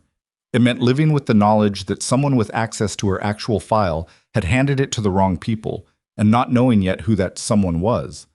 It was an uncomfortable way to exist. She had existed uncomfortably before. "I understand," she said, for the third time that morning. Graves stood, and Okafor stood, and the two unnamed personnel closed their folders, and the debrief was over. She went back to the medical center and worked the afternoon shift. She did this partly because there was real work to do. The trauma supply inventory Dr. Waverly had requested was still outstanding, and two of the ongoing patient records needed updating, and the Bay 1 cart had a restocking backlog from the emergency night. But she also did it because she was not someone who knew how to exist in the space between things, between the end of one chapter and the beginning of whatever came next, without doing something useful in that space. The ordinary work was not beneath her. It had never been beneath her. It was the thing that kept a building functional and the people inside it alive, and she had always understood that. At 15:45, she was in the corridor outside Bay 2 when she heard footsteps behind her and turned to find Callahan. He was carrying a folder. His expression had the particular quality of someone who had done something difficult and was now in the slightly dazed aftermath of having done it. "The written account," he said, and held out the folder. Everything, every conversation with Harwick, every instruction, the timeline, the specific language he used, 41 pages. He paused. "It took me most of yesterday and all of last night." She took the folder. "Thank you. There are things in there that don't put me in a good light." He said it without flinching. "I included them anyway. You said the informal memory was different from the formal account." "It is." "Then whoever reads it will know exactly what I was." A pause. "And exactly what I wasn't." She looked at him. The man in front of her was not the man who had stood in the mess hall and held a tray over her shoulder. Not entirely. I was the same person with the same history and the same capacity for the errors that history had produced, but he was carrying something differently now. Not lighter, necessarily. Just differently. "What you did, making the call to CID at 0200, she said, that wasn't nothing. It was 8 months late. It still happened." She paused. "That matters." He nodded. His jaw was tight in the way of someone accepting something they didn't quite feel they deserved to accept. "What happens to you now?" she said. "Formal review of my conduct during your posting. The system access flags, the cafeteria incident, the administrative obstruction." He said it flatly, accounting not apologizing. "I expect a reprimand on the record, possibly more. I'm not contesting any of it. The cooperation you provided will also be on the record. I know, I'm not doing this for the record." He looked at her directly. "I'm doing it because it's right, that's all." She held his gaze for a moment. "Go home," she said. "Sleep. Tomorrow is a different day." He almost managed the full smile this time. Not quite, but closer. He turned and walked back down the corridor, and she watched him go. And she thought about what it cost a person to look at themselves clearly after a long time of not doing it, and how that cost was always real regardless of whether the looking came in time to change what had already happened. It was not a clean or comfortable thing, it was a human thing. She turned back to Bay 2 and finished the restocking. The formal recognition came 8 days later. She had not been warned about the specific form it would take, and she had not expected it to be public in the way it was, which was a mistake on her part. She should have anticipated that Graves meant exactly what he had said about the obligation to say things out loud. The installation CO, Colonel Braddock, had called a facility-wide assembly. Not an enormous thing, the medical center's full staff, plus a contingent from the training units, plus Graves and Okafor and Voss, and 2 personnel from the judge advocate's office. Perhaps 90 people in total, which was a small number in the abstract and a significant number when they were all in the same room looking at you. Sloane stood at the front of the assembly room and listened to Colonel Braddock read from a document that described, in formal military language, what she had done at Calloway Ridge Military Medical Center over a period of 4 months and 11 days. The language was precise and restrained in the way of official documents, which was appropriate, and it did not fully capture the texture of those 4 months. The early mornings, the Tuesday physical counts, the handwritten notes folded in her jacket pocket, the mess hall, the supply office at 0200 with the lights off and the terminal screen glowing. but it captured the fact of what had been done and why it mattered, and the fact was enough. Braddock pinned a commendation to her uniform. He shook her hand. He held the handshake for one beat longer than ceremonial, which was the personal thing underneath the formal thing, and she received it. The room made the sound that rooms made when they were doing the collectively human thing of acknowledging something that warranted acknowledgement. It was not a roar. It was not theatrical. It was genuine and a little uncomfortable in the way that genuine things often were, and she stood in it without deflecting it. She looked out at the faces in the room. Brannick, who had written down the name of where she was going on a Tuesday afternoon and had not asked why. Davao, who had come to the supply office and said what she had seen and trusted that it mattered. Prentice, who had come to the storage room with the cost of his own mistake in his hands and had set it down. Fenwick, who had listened in the trauma bay when her voice had the quality that made people listen, and had not wasted time asking if she was authorized.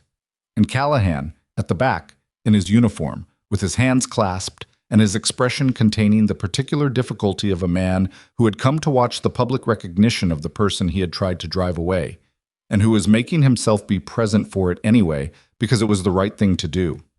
She held his gaze for a moment. He nodded once. She nodded back. After the assembly, Graves found her outside in the flat afternoon air, the Montana sky very large overhead, and the grassland beyond the perimeter very still. "The next posting," he said, "but there's a discussion happening about where you go from here." I assumed. "Your placement profile has been flagged for a different kind of assignment. Not embedded, not long duration, more direct." He paused. "There's a program working on institutional supply chain integrity across multiple installations, the kind of systemic vulnerabilities that allow operations like this one to develop over time. They need someone who can identify those vulnerabilities from the inside, not because they're embedded for a specific operation, but because they understand how these systems work at a level most people don't reach without 20 years in them." Another pause. "Your name has been put forward." She looked at the grassland. The wind moved through it in a slow, even wave. "It's not field work," he said, "not in the traditional sense." "I know. It's slower, less defined, the kind of work where you might spend 6 months on a problem and not know if you solved it for another year." She turned to look at him. "Is that a concern?" He almost smiled. "No, I think it's probably exactly what you're suited for." He paused. "I wanted you to hear it from me before it came through channels, so you had time to sit with it." "I appreciate that." He extended his hand. She shook it. "You did good work here, Merritt," he said. Not with the formal weight of the commendation, with the plain weight of one professional telling another something true. The kind that's hard to do and easy to misunderstand. He walked back toward the command building. She stood outside for a while longer, in the cold and the light, with the wind moving through the grassland and the sound of the base running its ordinary business behind her. She thought about the supply log, about the Tuesday morning counts, about the requisition form in the archive, the second signature, the shape of a thing that had been designed to be invisible and had become visible anyway because she had looked at the same set of numbers long enough to see what was hiding inside them. She thought about the staff sergeant in Bay 1 who was recovering and would leave the facility next week, and about Specialist Garvey, whose femoral vessel had been intact, who had closed his eyes with relief when she had told him so. She thought about Prentice, who had told the truth about a mistake that had cost more than he had understood when he made it, and who would carry that for a long time, and should. She thought about Callahan, at the back of the assembly room, making himself be present. The most common mistake people made about strength was that it looked like certainty, like someone who always knew what to do and moved through difficulty without friction. That version of strength made for good imagery and was almost entirely fictional. The real version looked like continuing when you were tired and being precise when it would have been easier to be approximate, and staying in a room where you were not wanted because the work in that room needed doing, and telling the truth about a mistake instead of finding a way to live beside it quietly. It looked like Callahan at 0200 picking up a phone. It looked like Prentice walking into a storage room. It looked like Inez Davao closing a door and saying, "I think someone's trying to move you before you finish something." It looked sometimes like 4 months of Tuesday morning counts in an empty wing of a building where nobody was watching and nobody was going to say well done. She had not come to Calloway Ridge to be recognized. She had come to find a thing that needed finding, and she had found it, and the recognition was not the point, but it was not nothing either. It was the institution doing what institutions rarely did cleanly, admitting it had looked past someone and correcting the record. That mattered. Not because she needed it, but because the next person who arrived somewhere quietly, who did something important without anyone understanding what they were doing, deserved an institution that had learned to look more carefully. She was 33 years old, and she had spent a significant portion of her adult life being the person that rooms did not notice, for reasons that were sometimes strategic and sometimes not, and she had made her peace with that. Mostly, not entirely, because human beings did not make peace with things entirely. They lived alongside them and worked with them, and occasionally, in flat afternoon light in the middle of Montana, stood still long enough to acknowledge that the peace was incomplete and that was all right. The wind moved through the grassland again. She went back inside.